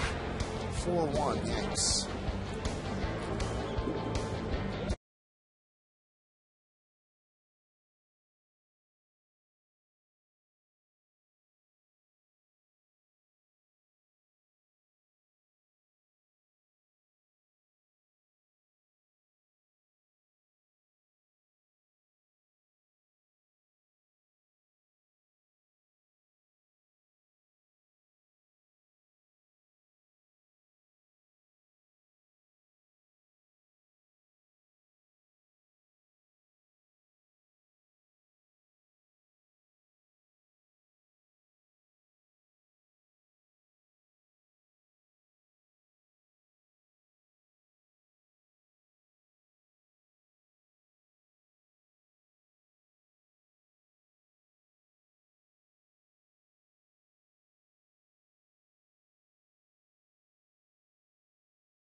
Leading 4-1. Joe Girardi is doing some jogging and getting Francisco Cervelli his mask. Cervelli is taking over behind the plate for Posada. Don't know what's going on. As soon as we find out, if anything is going on, don't know. We will get it to you as soon as we can. So Cervelli behind the plate in place of Posada. And Cervelli will lead off the bottom of the 6th inning. Yankees lead 4-1. Here in the top of the 6th. Here's Ty Wigginton.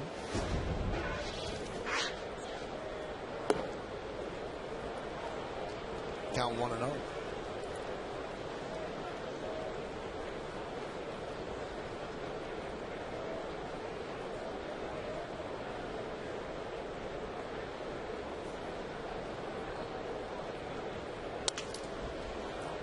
Another broken bat for Wigginton. And there's one away. Francisco Cervelli almost beat Wigginton to first base. He took off to back up first, and Wigginton, because he broke his bat, didn't get a real good jump out of the batter's box. And Cervelli has fresh legs. He just got in the game. And he's faster than Wigginton.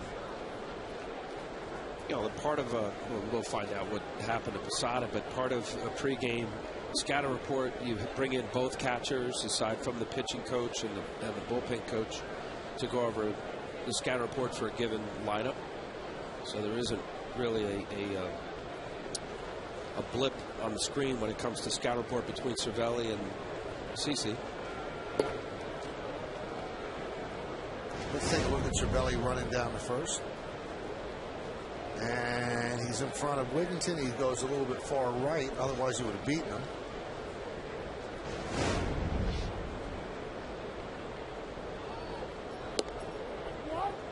And there's a strike.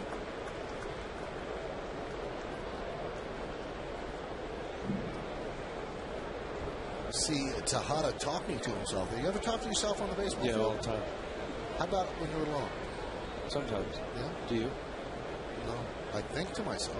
I actually speak out loud. No, speak out loud. No. Grounded up the middle and threw for base hit.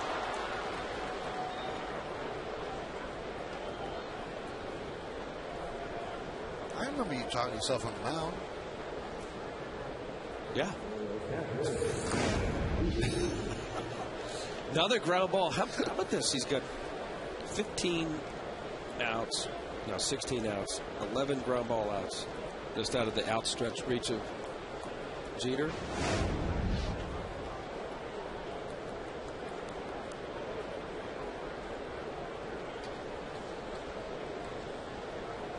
Here's Wieters with a home run in the second inning, then grounded to short. Count 1-0.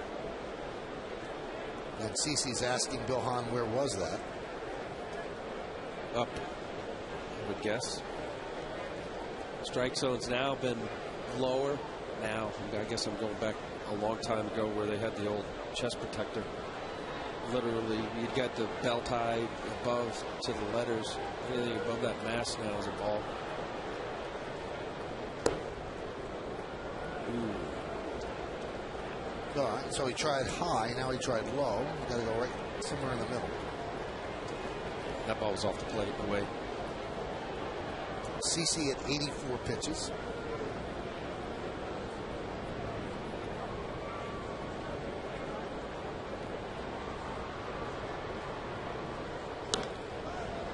Popped up to Shera. Gives it a look, but on the roof of the Yankee dugout.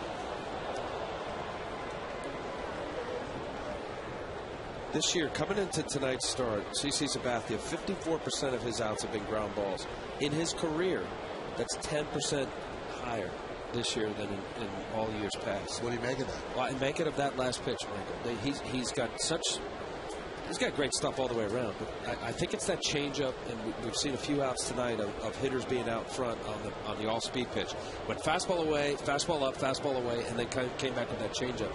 Is more inclined for hitters to be out front on the front foot and hit a ground ball.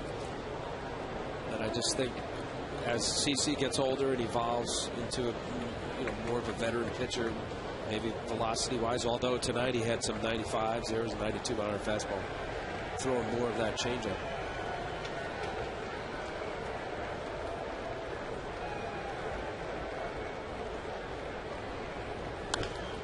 This could be a double play. There's one. And there's two. A 6-4-3 double play to get out of the inning. No runs a hit, no errors, and nobody left on base. Yankees lead 4-1. Time now for a message from our friends at the Fox Business Network.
Mohegan Sun Sports Bar, situated in center field in Yankee Stadium. The Mohegan Sun Sports Bar is a great place to gather and enjoy the game. Mohegan Sun, a world at play.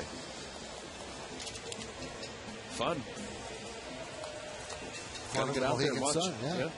Got a couple places, yeah. A lot of cool spots here to watch the game. There's Francisco Cervelli. Took over in the top of the inning for Posada behind the plate, waiting word on what the deal is. Posada was 0 for 2 while he was in there. And there's the strike.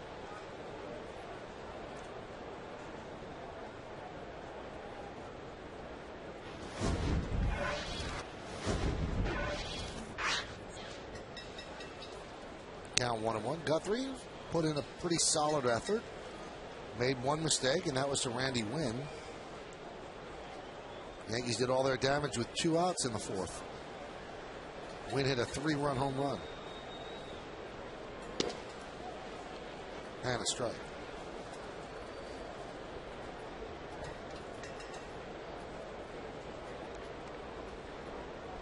Every pitch for any pitcher, but I think so. There's many reasons why it's tough to pitch this Yankee lineup. I think you don't get much of a reprieve, but even if you view as the bottom of the order as being easier than the top of the order, there's a certain mental letdown. And I think that's the opportunity for the 7, 8, 9 guys in this Yankee lineup to really take advantage of mistakes. There's a 1-0 fastball that Randy Wynn connected on. I think Brett Gardner's approach has been excellent.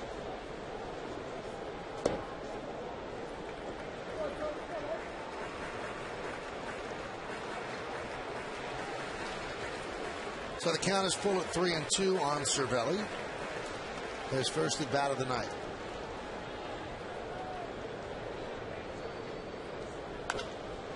Grounded to third. Tejada. 1 out. This Friday, she's a rapper, an actress, a producer, and a businesswoman. Now, Queen Latifah sits down for a new GMC Presents Center Stage with Michael Kay. From rags to riches and albums to Oscar nominations, the Queen covers it all in an all-new Center Stage. Friday night at 11, only on Yes. You gonna promise to watch that? No, you can't because you'll be in Boston, but tape it, all right? I will. DVR. I'll get Lori to tape it. All right. She's from Newark. Oh. Yeah. And she has a new movie coming out where there's like a love triangle with a basketball player, and the basketball player plays for the New Jersey Nets. Oh, yeah. We get into everything. Cool. She's very cool. I will tape it.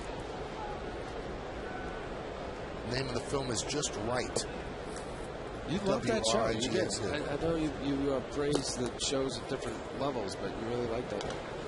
She was very, very funny and sharp and good things to say. Good life story. And as I mentioned, 2 more coming up tomorrow that we're taking. Oh, watch out. Lindsey Vonn, and Mike Tyson. So if I don't show up tomorrow, you have to do the play-by-play.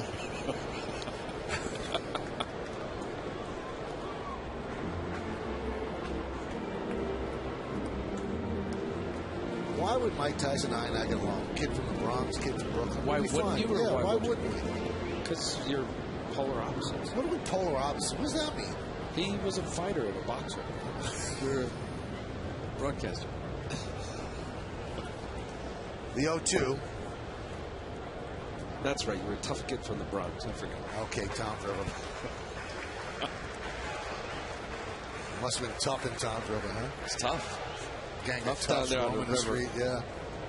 Yeah, the boardwalk gets tough at night. That the sun must beat down. It must be so hot. 1-2. 2-2.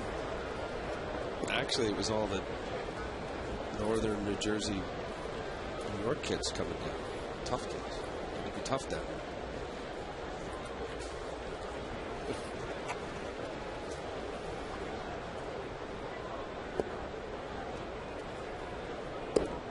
Swisher gets out of the way, 3-2.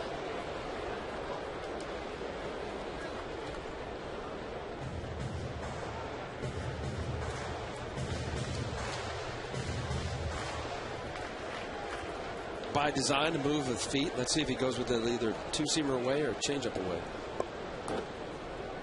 Like a little change-up. You know, I mentioned before that the Red Sox got swept by the O's, and I said that Tampa Bay had lost 2 of 3 to the Kansas City Royals. And Kim Jones took great glee in telling me that it was a split of a 4-game set. She was happy. Yes, he was gleeful. She scampered down from the top here. By the way, you were wrong. That's exactly what happened. Well, because of the pitchers matchup. But thank you, Kim. So I stand, or at this point, Wade Davis, how about that? Tampa, young, he really pitched well. Rookie pitcher up against Zach Greinke. He got some arms down there. 3-2. Fouled away. Right now, their 4th and 5th starters might be their best pitchers. David Price and Wade Davis. Well, when Evan Longoria in spring training said he thought that they had the best rotation in baseball. You always want your players to support you, but you know they're not brand name guys down there. Every guy in that rotation, Matt Garza. You mentioned about David Price, but arm-wise stuff. Very good. That one is rocketed into left center field. It is a base hit and it goes to the wall. Nick Swisher on fire picks up a 1-out double. A 10-pitch at bat, and Swisher wins the battle with Guthrie. He's got to be feeling great. I'll tell you, after the foul ball with the fastball away and then the changeup combination, this was a hanging slider that ends up just spinning. I call it a cement mixer. It's a 10th pitch of this at bat. What a great at bat. Anytime you have a hitter to go deep into the count as Swisher just did. Mentioned that he had a great series against his old team, the Chicago White Sox, and now here 3-for-3 night. That balanced, relaxed approach certainly is working right now. He is 8 for his last 12. That's hot. That's 667.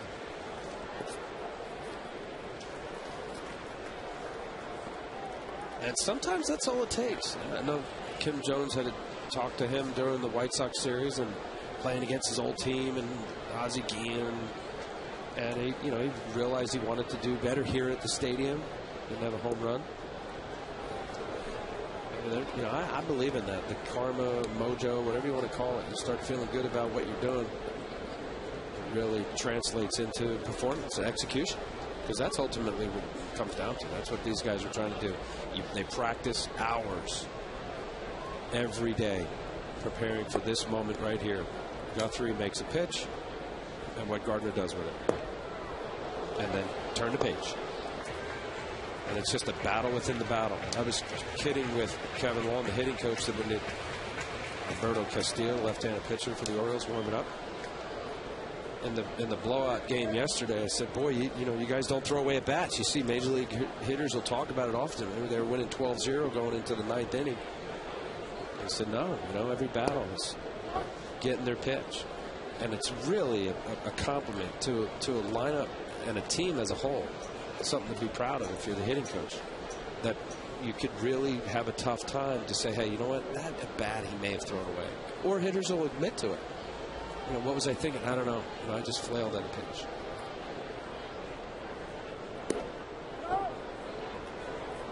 Count 2-2. His fastball in and get deep in the count. I think it was a 3-2 pitch. Mark Burley, quality major league starting pitcher, has got a perfect game, no hitter under his belt. Rocked it. His first home run against a left-hander. 2-2. Fly ball center field. Adam Jones is there. Nick Swisher's trying to draw the throw, but Jones wasn't buying. 2-away. This copyrighted telecast is presented by authority of the New York Yankees. It may not be reproduced or retransmitted in any form, and the accounts and descriptions of this game may not be disseminated without the express written consent of the aforementioned New York Yankees.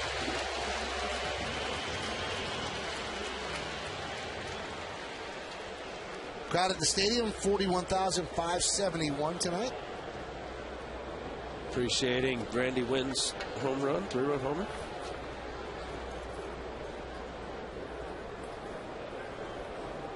And here is Randy Witt.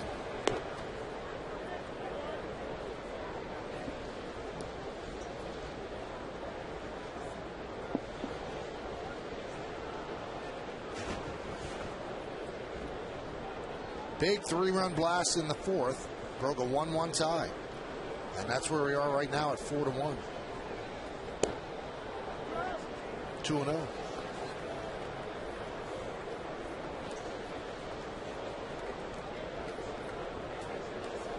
Clay Meredith joins Alberto Castillo in the bullpen.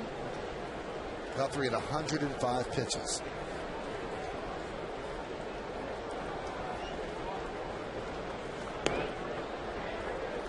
And the count 3-0 to the number 9 batter.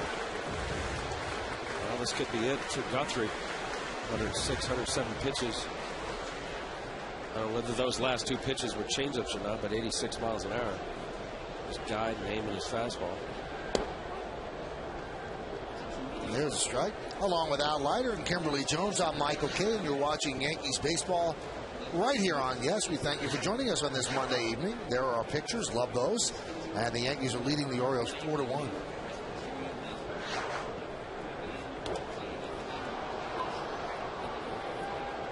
Popped up. And that will do it. We have some information on Jorge Posada. We will get it to you in the top of the 7th inning. Stay right here. Yankees lead 4-1.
And this is beyond cable. This is Fios. Brian Mattis, he's good. 2-1, 4.40. He goes for the Orioles. AJ Burnett, he's good. 3-0, 2.43 goes for the Yankees. Our coverage begins at 6 on Yes with a BP show. 6:30 is a pregame show. I'd say 7:07 is our first pitch. Atkins leads off. Hot shot up the middle, a base hit. Jorge Posada left the game with tightness in his right calf. He is undergoing an MRI tonight at New York Presbyterian Hospital. And maybe we'll have further word on how the MRI goes on the postgame with Kimberly Jones.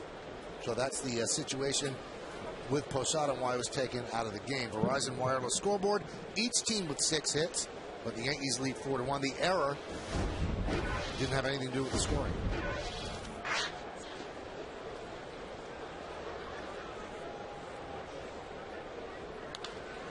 This could be a double play. There's one, and there's 2. He does get a lot more double plays than he used to, Al. Well, as I said, last inning, 10% higher this year than in his entire career, 54%. It's because of that changeup, but what's a little two-seam here at the very end? Well, it's hard to see at that speed, but it's a very end. A little late movement. All it takes is about an inch or two. Once the Cervelli sets up, ball running away. Actually, that was a little higher than CC would like, but he got the ball on the outside corner. Reimold has been struggling all year. Pitch like that, normally a good hitter, or at least a guy that's locked in, would go the other way. But with Reimold batting a 182 clip right now, pull off that baseball. Lou Montanez takes a pitch. High, 1-0. Wow. You got that high? I guess. Yeah. Where was it? I don't know. Checking out Jorge Posada, who's playing, or should I say Alex Rodriguez, playing deep. You know why you got it high, Michael? Why? Because of all of this stuff that you purchased. Look at this. Now, who did I purchase it for? I don't know, but I don't buy all this stuff. Who did I purchase? This is a very, first of all, I do Twizzlers. Very refreshing. And Kim likes Mike and Eggs. But you came in with a plethora of sugar. Well, because you and Kim had bought candy the last couple of days, so I bought candy for you. Candy store. You love these. You don't have Red Bull today, so I thought you needed a sugar infusion. I'm trying to help, you know. Thanks, buddy.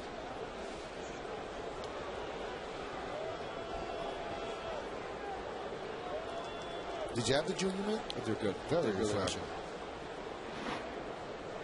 3-0 count on Montanez. We're in the top of the 7th. Yankees are leading 4-1. 93rd pitch for Sabathia. There's a strike. I think Bill Hahn went to Tim McClellan's school of pitching. Now he's saying something to Sabathia. Now Sabathia's got his arms out. What are you talking about? And Girardi out quickly. You know what he's saying? He's saying, you're calling that on a 3-0 pitch.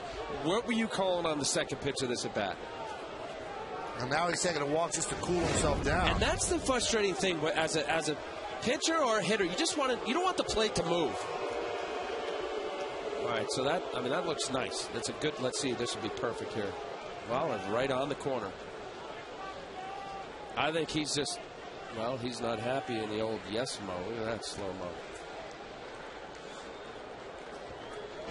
So he's probably saying, why am I in a 3-0 situation? Right, you just don't want the plate to move. You want it, okay, if you're going to call 3 inches outside, or you're not going to call belt high, but you'll call knee high, just let me know where it is. Because certain umpires have certain areas in which that they see the ball better. So you throw 2 pitches before, it's a ball, and now 3-0, it's a strike. 3-1. Now 3-2. I was about to say Hahn with the slow strike call, somewhat reminiscent of a veteran umpire, Tim McClellan. They take forever to raise their hand. Nobody's slower than Timmy.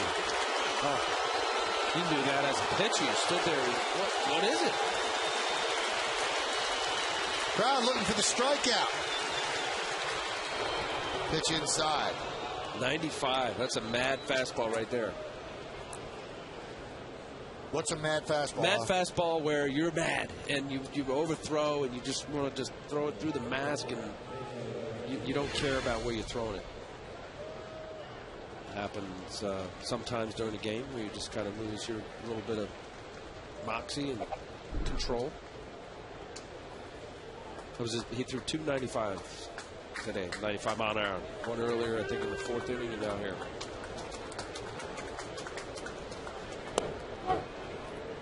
There's a strike to Cesar Esturis. And also, too, you have Montanez. You just got a double play. You want to keep that pitch count down. CC's so cognizant of wanting to go deep into games, finish games. Yeah, they're extra pitches.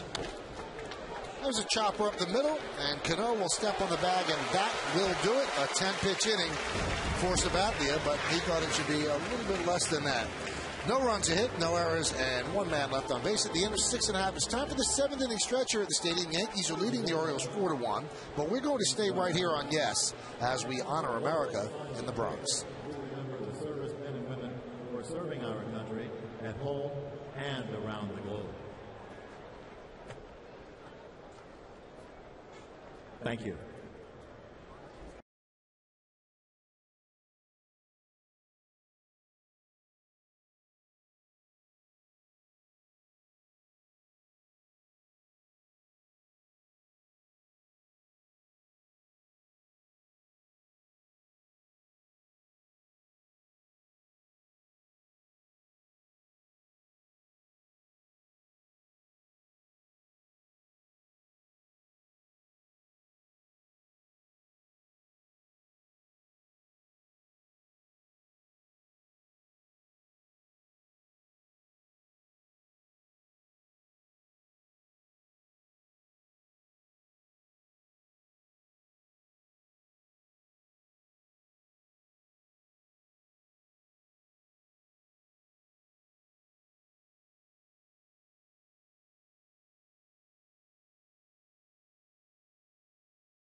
Here in the bottom of the 7th inning, Yankees are leading 4-1, and the top of the order, Derek Jeter starts it off against Guthrie, still in there.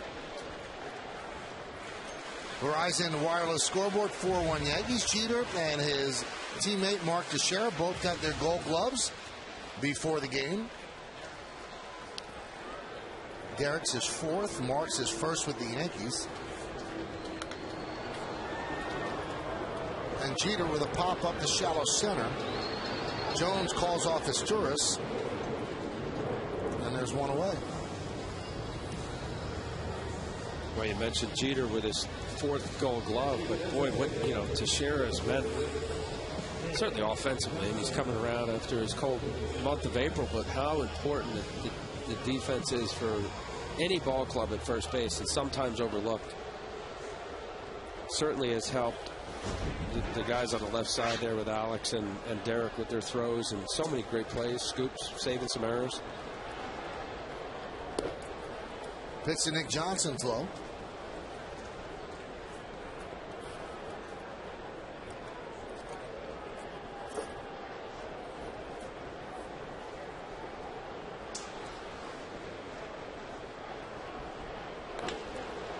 Nick Johnson hitting the ball hard, but nothing to show for it, 2 away.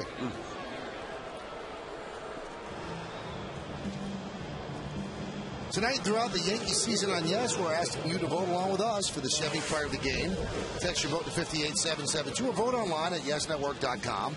Tonight's candidates are number 1, Randy Wynn, number 2, CC Sabathia, number 3, Nick Swisher, number 4, Brett Gardner. Vote now, make your voice heard. Standard text messaging rates apply.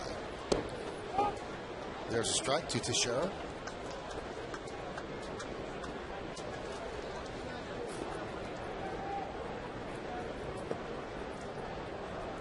Shift is on. 3 infielders on the right side.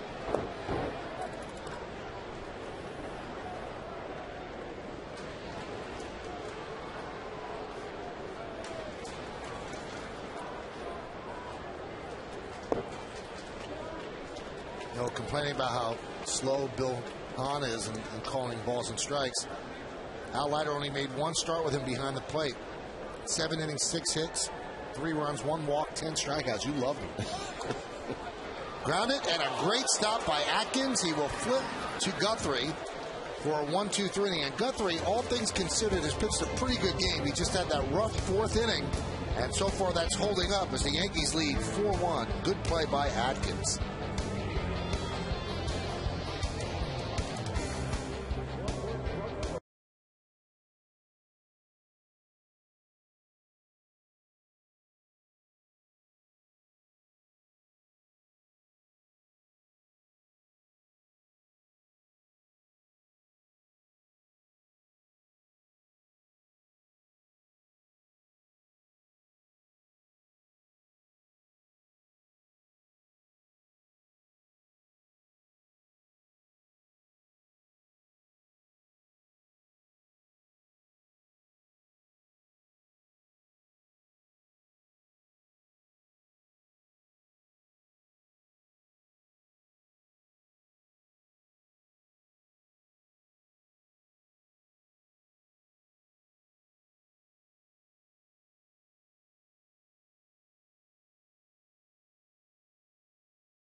Look at it on the IOTV HD Super Shot.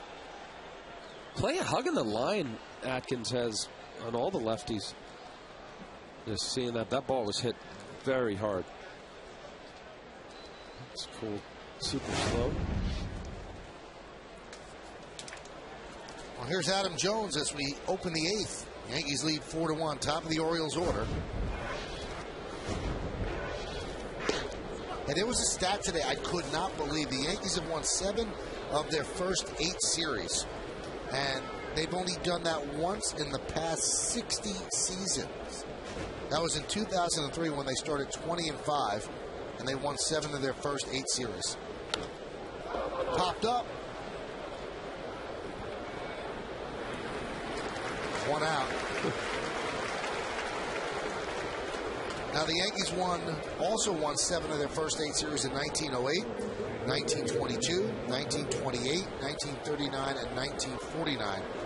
But in the past 60 seasons, just once before. Well, that's what every team tries to do. You win the first game, then you think about sweep. If you split, obviously you want to win series. And you win series over 162 games. There are some 4-game sets in there, but you win about 108 games if that stays true through the entire course of the 6 months. There's Nate Markakis. There's a strike, and that was also CC's 100th pitch.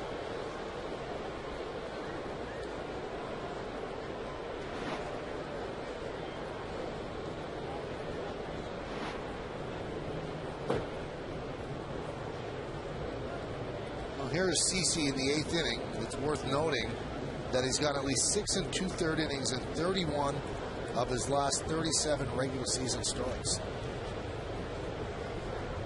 Pretty good. 1-1. Couldn't hold up. And wants to be out there. There are a lot of great pitchers in baseball, but they'll also concede to the pitch count or feeling tired, or I've got one more inning in me. CC's never done that. There's a reason why he's thrown 780 plus innings over the last 3 seasons, including postseason.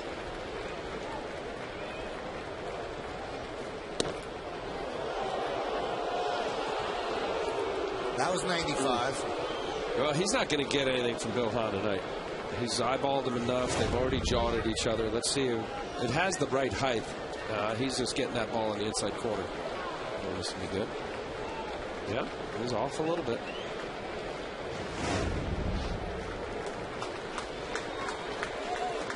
The 2-2. High fly ball. Right center. Nick Swisher will make the play. And 2 men are out. Join Bob Lorenz and Kimberly Jones after the last out for the WB Mason postgame show. Get highlights and analysis from this game and the rest of the league as well, plus the team's reaction from the clubhouse. It's all coming up later on the WB Mason postgame only on Yes. Dave Island has a little meeting on the mound. 104 pitches for Sabathia. And Ty Wigginton is due up. Well, there's nobody warming up yet, but that would be kind of either a breather or give somebody an opportunity to get up, start warming up. I don't know whether it's a matchup for him to want to either get through Wigginton and have Jabba get him Tejada or Matt Wieters.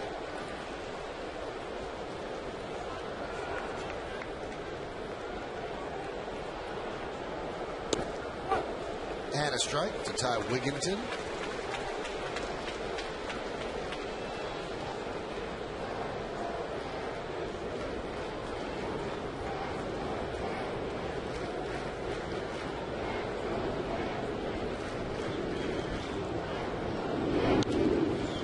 Popped up. Let's see if this stays in play. It's going to. And Mark Teixeira puts it away. 106 pitches for CC Sabathia. 8 innings of 1-run baseball. We go to the bottom of the 8th, 4-1 Yanks.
by J&R Music and Computer World.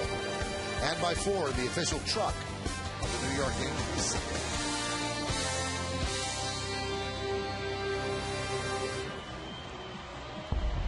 Well, Dave Tremblay makes a call to the bullpen, brought to you by AT&T Rethink Possible.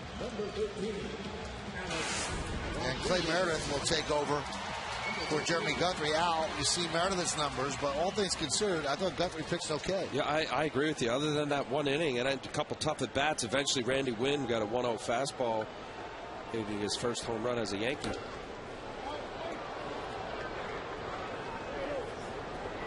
Well, CC Sabathia talking with Joe Girardi, and pretty much CC's night is going to be over, I would think. Maybe not. Well, that handshake should do it, although there's nobody up in the Yankee bullpen right now. Usually the handshake is the final seal of approval, and we're still waiting for somebody to start throwing in the bullpen. Maybe they'll want to get Mariano up to see until they score, or if they score, then it's not a save situation. No, you don't want to play with that. You could get two quick outs here. Well, then why wouldn't somebody be up right now? I don't know. That's interesting. Jabba started throwing a little bit.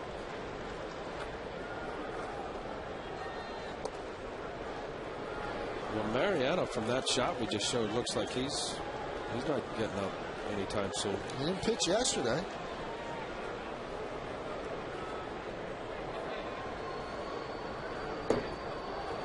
And Alex Rodriguez swings and misses at the Meredith offer. And Alex is 1 for 4. That's going to bring up Cano. Now, this is an interesting note about Robbie Cano. Joe DiMaggio made his major league debut on this date, 1936. And it was also 5 years ago today that Robinson Cano played his first game in the big leagues. DiMaggio played 995, and Cano 911. And they ranked 1-2 in franchise history for most hits by a player within 5 years of his debut. Coincidence? Impressive.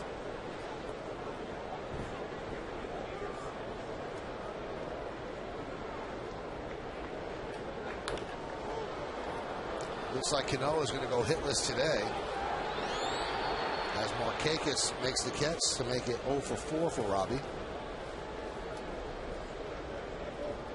Now it looks like Jabba is going to pitch tonight. Mariano last pitched on April 30th, and that was the first game of his homestand. And he threw 20 pitches. That was Friday. Yeah, that was a dominant performance. It was 3 up, 3 down with 2 strikeouts to end the game. I'm sure Kimberly Jones is going to ask Joe Girardi, why not Mo? We'll find out on the postgame. A lot of reasons to watch the postgame. Cervelli's in there because Posada slightly injured his calf muscle. And the last time we heard, he was on his way to Columbia Presbyterian to get an MRI.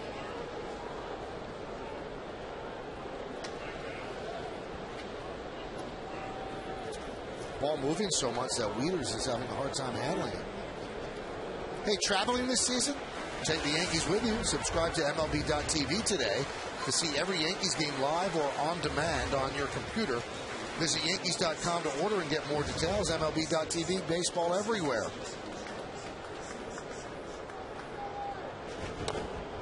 Nubber in front of the plate. Clay Meredith. The high throw, but Atkins pulls it down for the final out of a 1-2-3 innings. So the last 8 Yankees retired in order. Last chance coming up for the Orioles, and they'll have to do it against Jabba Chamberlain as the Yankees hold a 3-run lead.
All of those pictures in Yesmo adds up to 4-1 Yankees as we go to the ninth inning.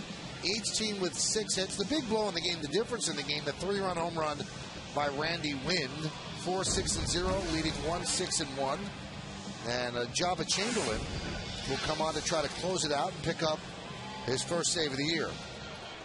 Speaking of Randy Wynn, Al, let's take a look at the Land Rover drive of the game. Why get a car when you can own a Land Rover? Well, big moment for the Yankees, as you say. That 4-run inning in the 4th inning, driving that ball into the Yankee bullpen.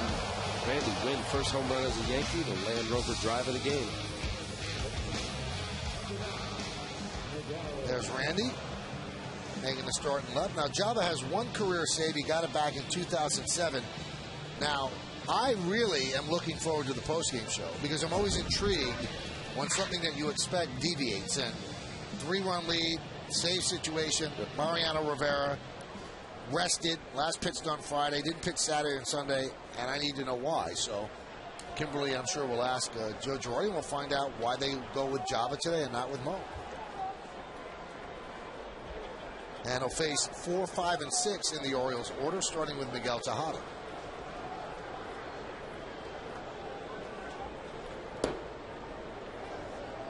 Count 1-0.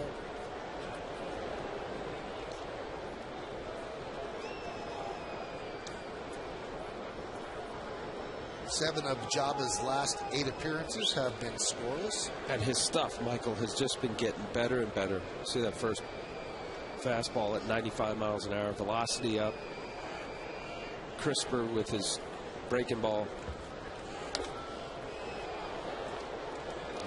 Wasn't easy for any pitcher to be able to start and leave and go back and forth, and now for him to feel settled and be comfortable and get more comfortable, the training of getting ready for a game and how you throw, and even right down to when you play catch before a game.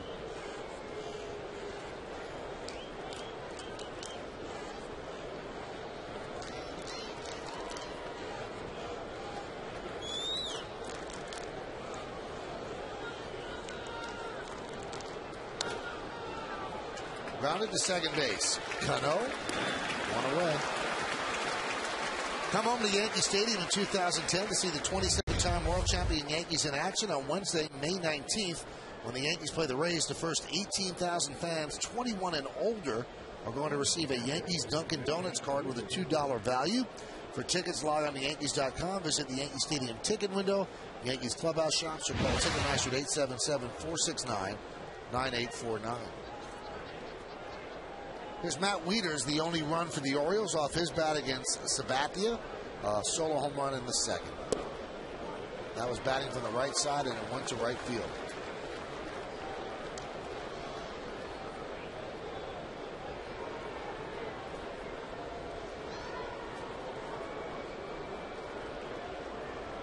I want to remind everybody that after the WB Mason postgame show with Bob Lawrence and Kimberly Jones, WB Mason presents the Joe Girardi Show.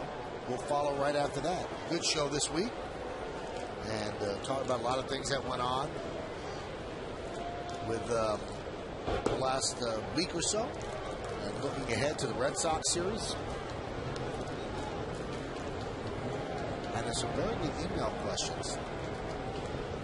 So that's coming up right after the postgame show. Stick around. The 2-1.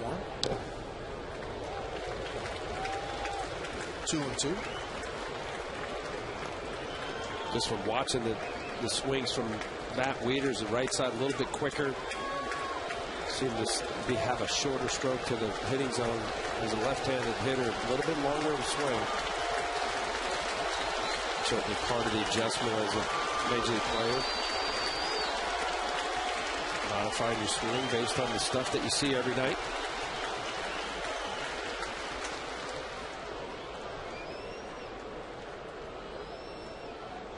And the count 3-2.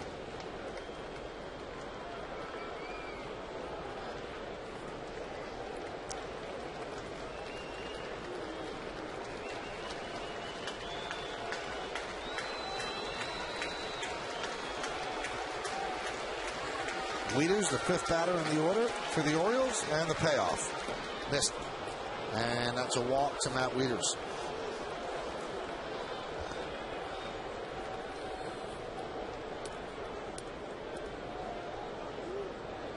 Now the phone rings in the bullpen. Mike Harkey answering it. Let's see if somebody gets up. Well, you have the 3-run lead, and you get the out. Watch Cervelli. See that little shake of his hand? He's saying shake, no, no. Then he puts fastball away, fastball away. That's not what Jabba wants to throw. He ends up throwing the 3-2 slider, throwing a little lawn dart here, 59-footer. Cervelli had conviction, saw the long swing in the previous pitch of the foul ball. Unless you're absolute, I mean, he does that a lot, to throw sliders so effectively. Ryan Hughes will pinch hit for Atkins. Well, let me play devil's advocate for a second now. You got a 4-1 lead. Yeah. Why wouldn't you throw a fastball? Well, that's what I'm thinking along with Cervelli. You throw a fastball away, and you throw it 95. You can put him away with a good crisp fastball. And fastball away, if you're leery of right field, which you should never be, make him take it out the opposite way. Much harder to go left center as a left-hander. And even if he takes it out, it's 4-2. 4-2, right. You throw a 3-2 slide, you better throw it for a strike. Pitch to use as a strike. Your intention is to throw it for a strike, or at least the illusion for the hitter to swing. Obviously, you don't want to walk the guy out for one game.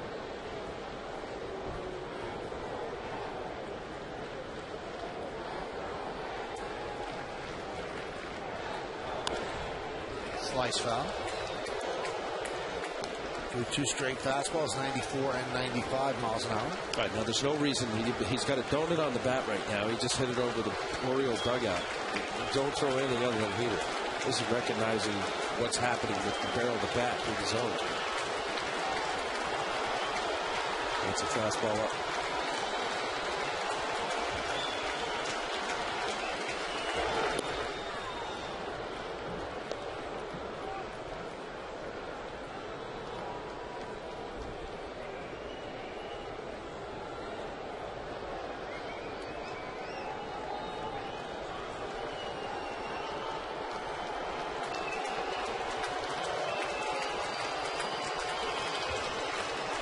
The 1-2, swung on and missed. Down a 95-mile-an-hour fastball. Yankees 1 out away from a win. Great fastball. 2 pitches before that, when he had a late swing, you see him just flailing at this pitch away. Cervelli fired up, pumped up about this. Good heater. Emergency hack from Hughes. Hughes recently called up their best minor leaguer hitting-wise. Yes, Mo.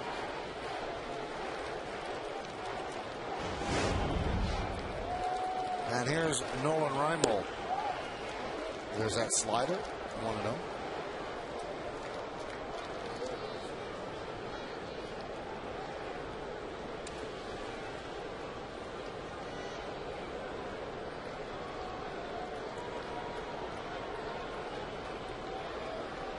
The 1-0. Chopped to first. Teixeira beats him to the bag, and the Yankees beat the Orioles 4-1. Randy Wynn's night as he hits a 3-run home run. That is the difference in the game. In the 9th inning, no runs, no hits. No errors and 1 man left. A foot race as Teixeira beats Reimold. And in Yes Mo, there's Teixeira's. And there is Reimold's knee touching up next. So Sabathia with a strong 8 innings of 1-run ball. Then Jabba Chamberlain picks up his first save of the year, his 2nd save in his career. We want to remind everybody to stick around for the post-game show to find out who's tonight's Chevy Player of the Game. Could be any number of people. Could be Wynn. Could be Sabathia.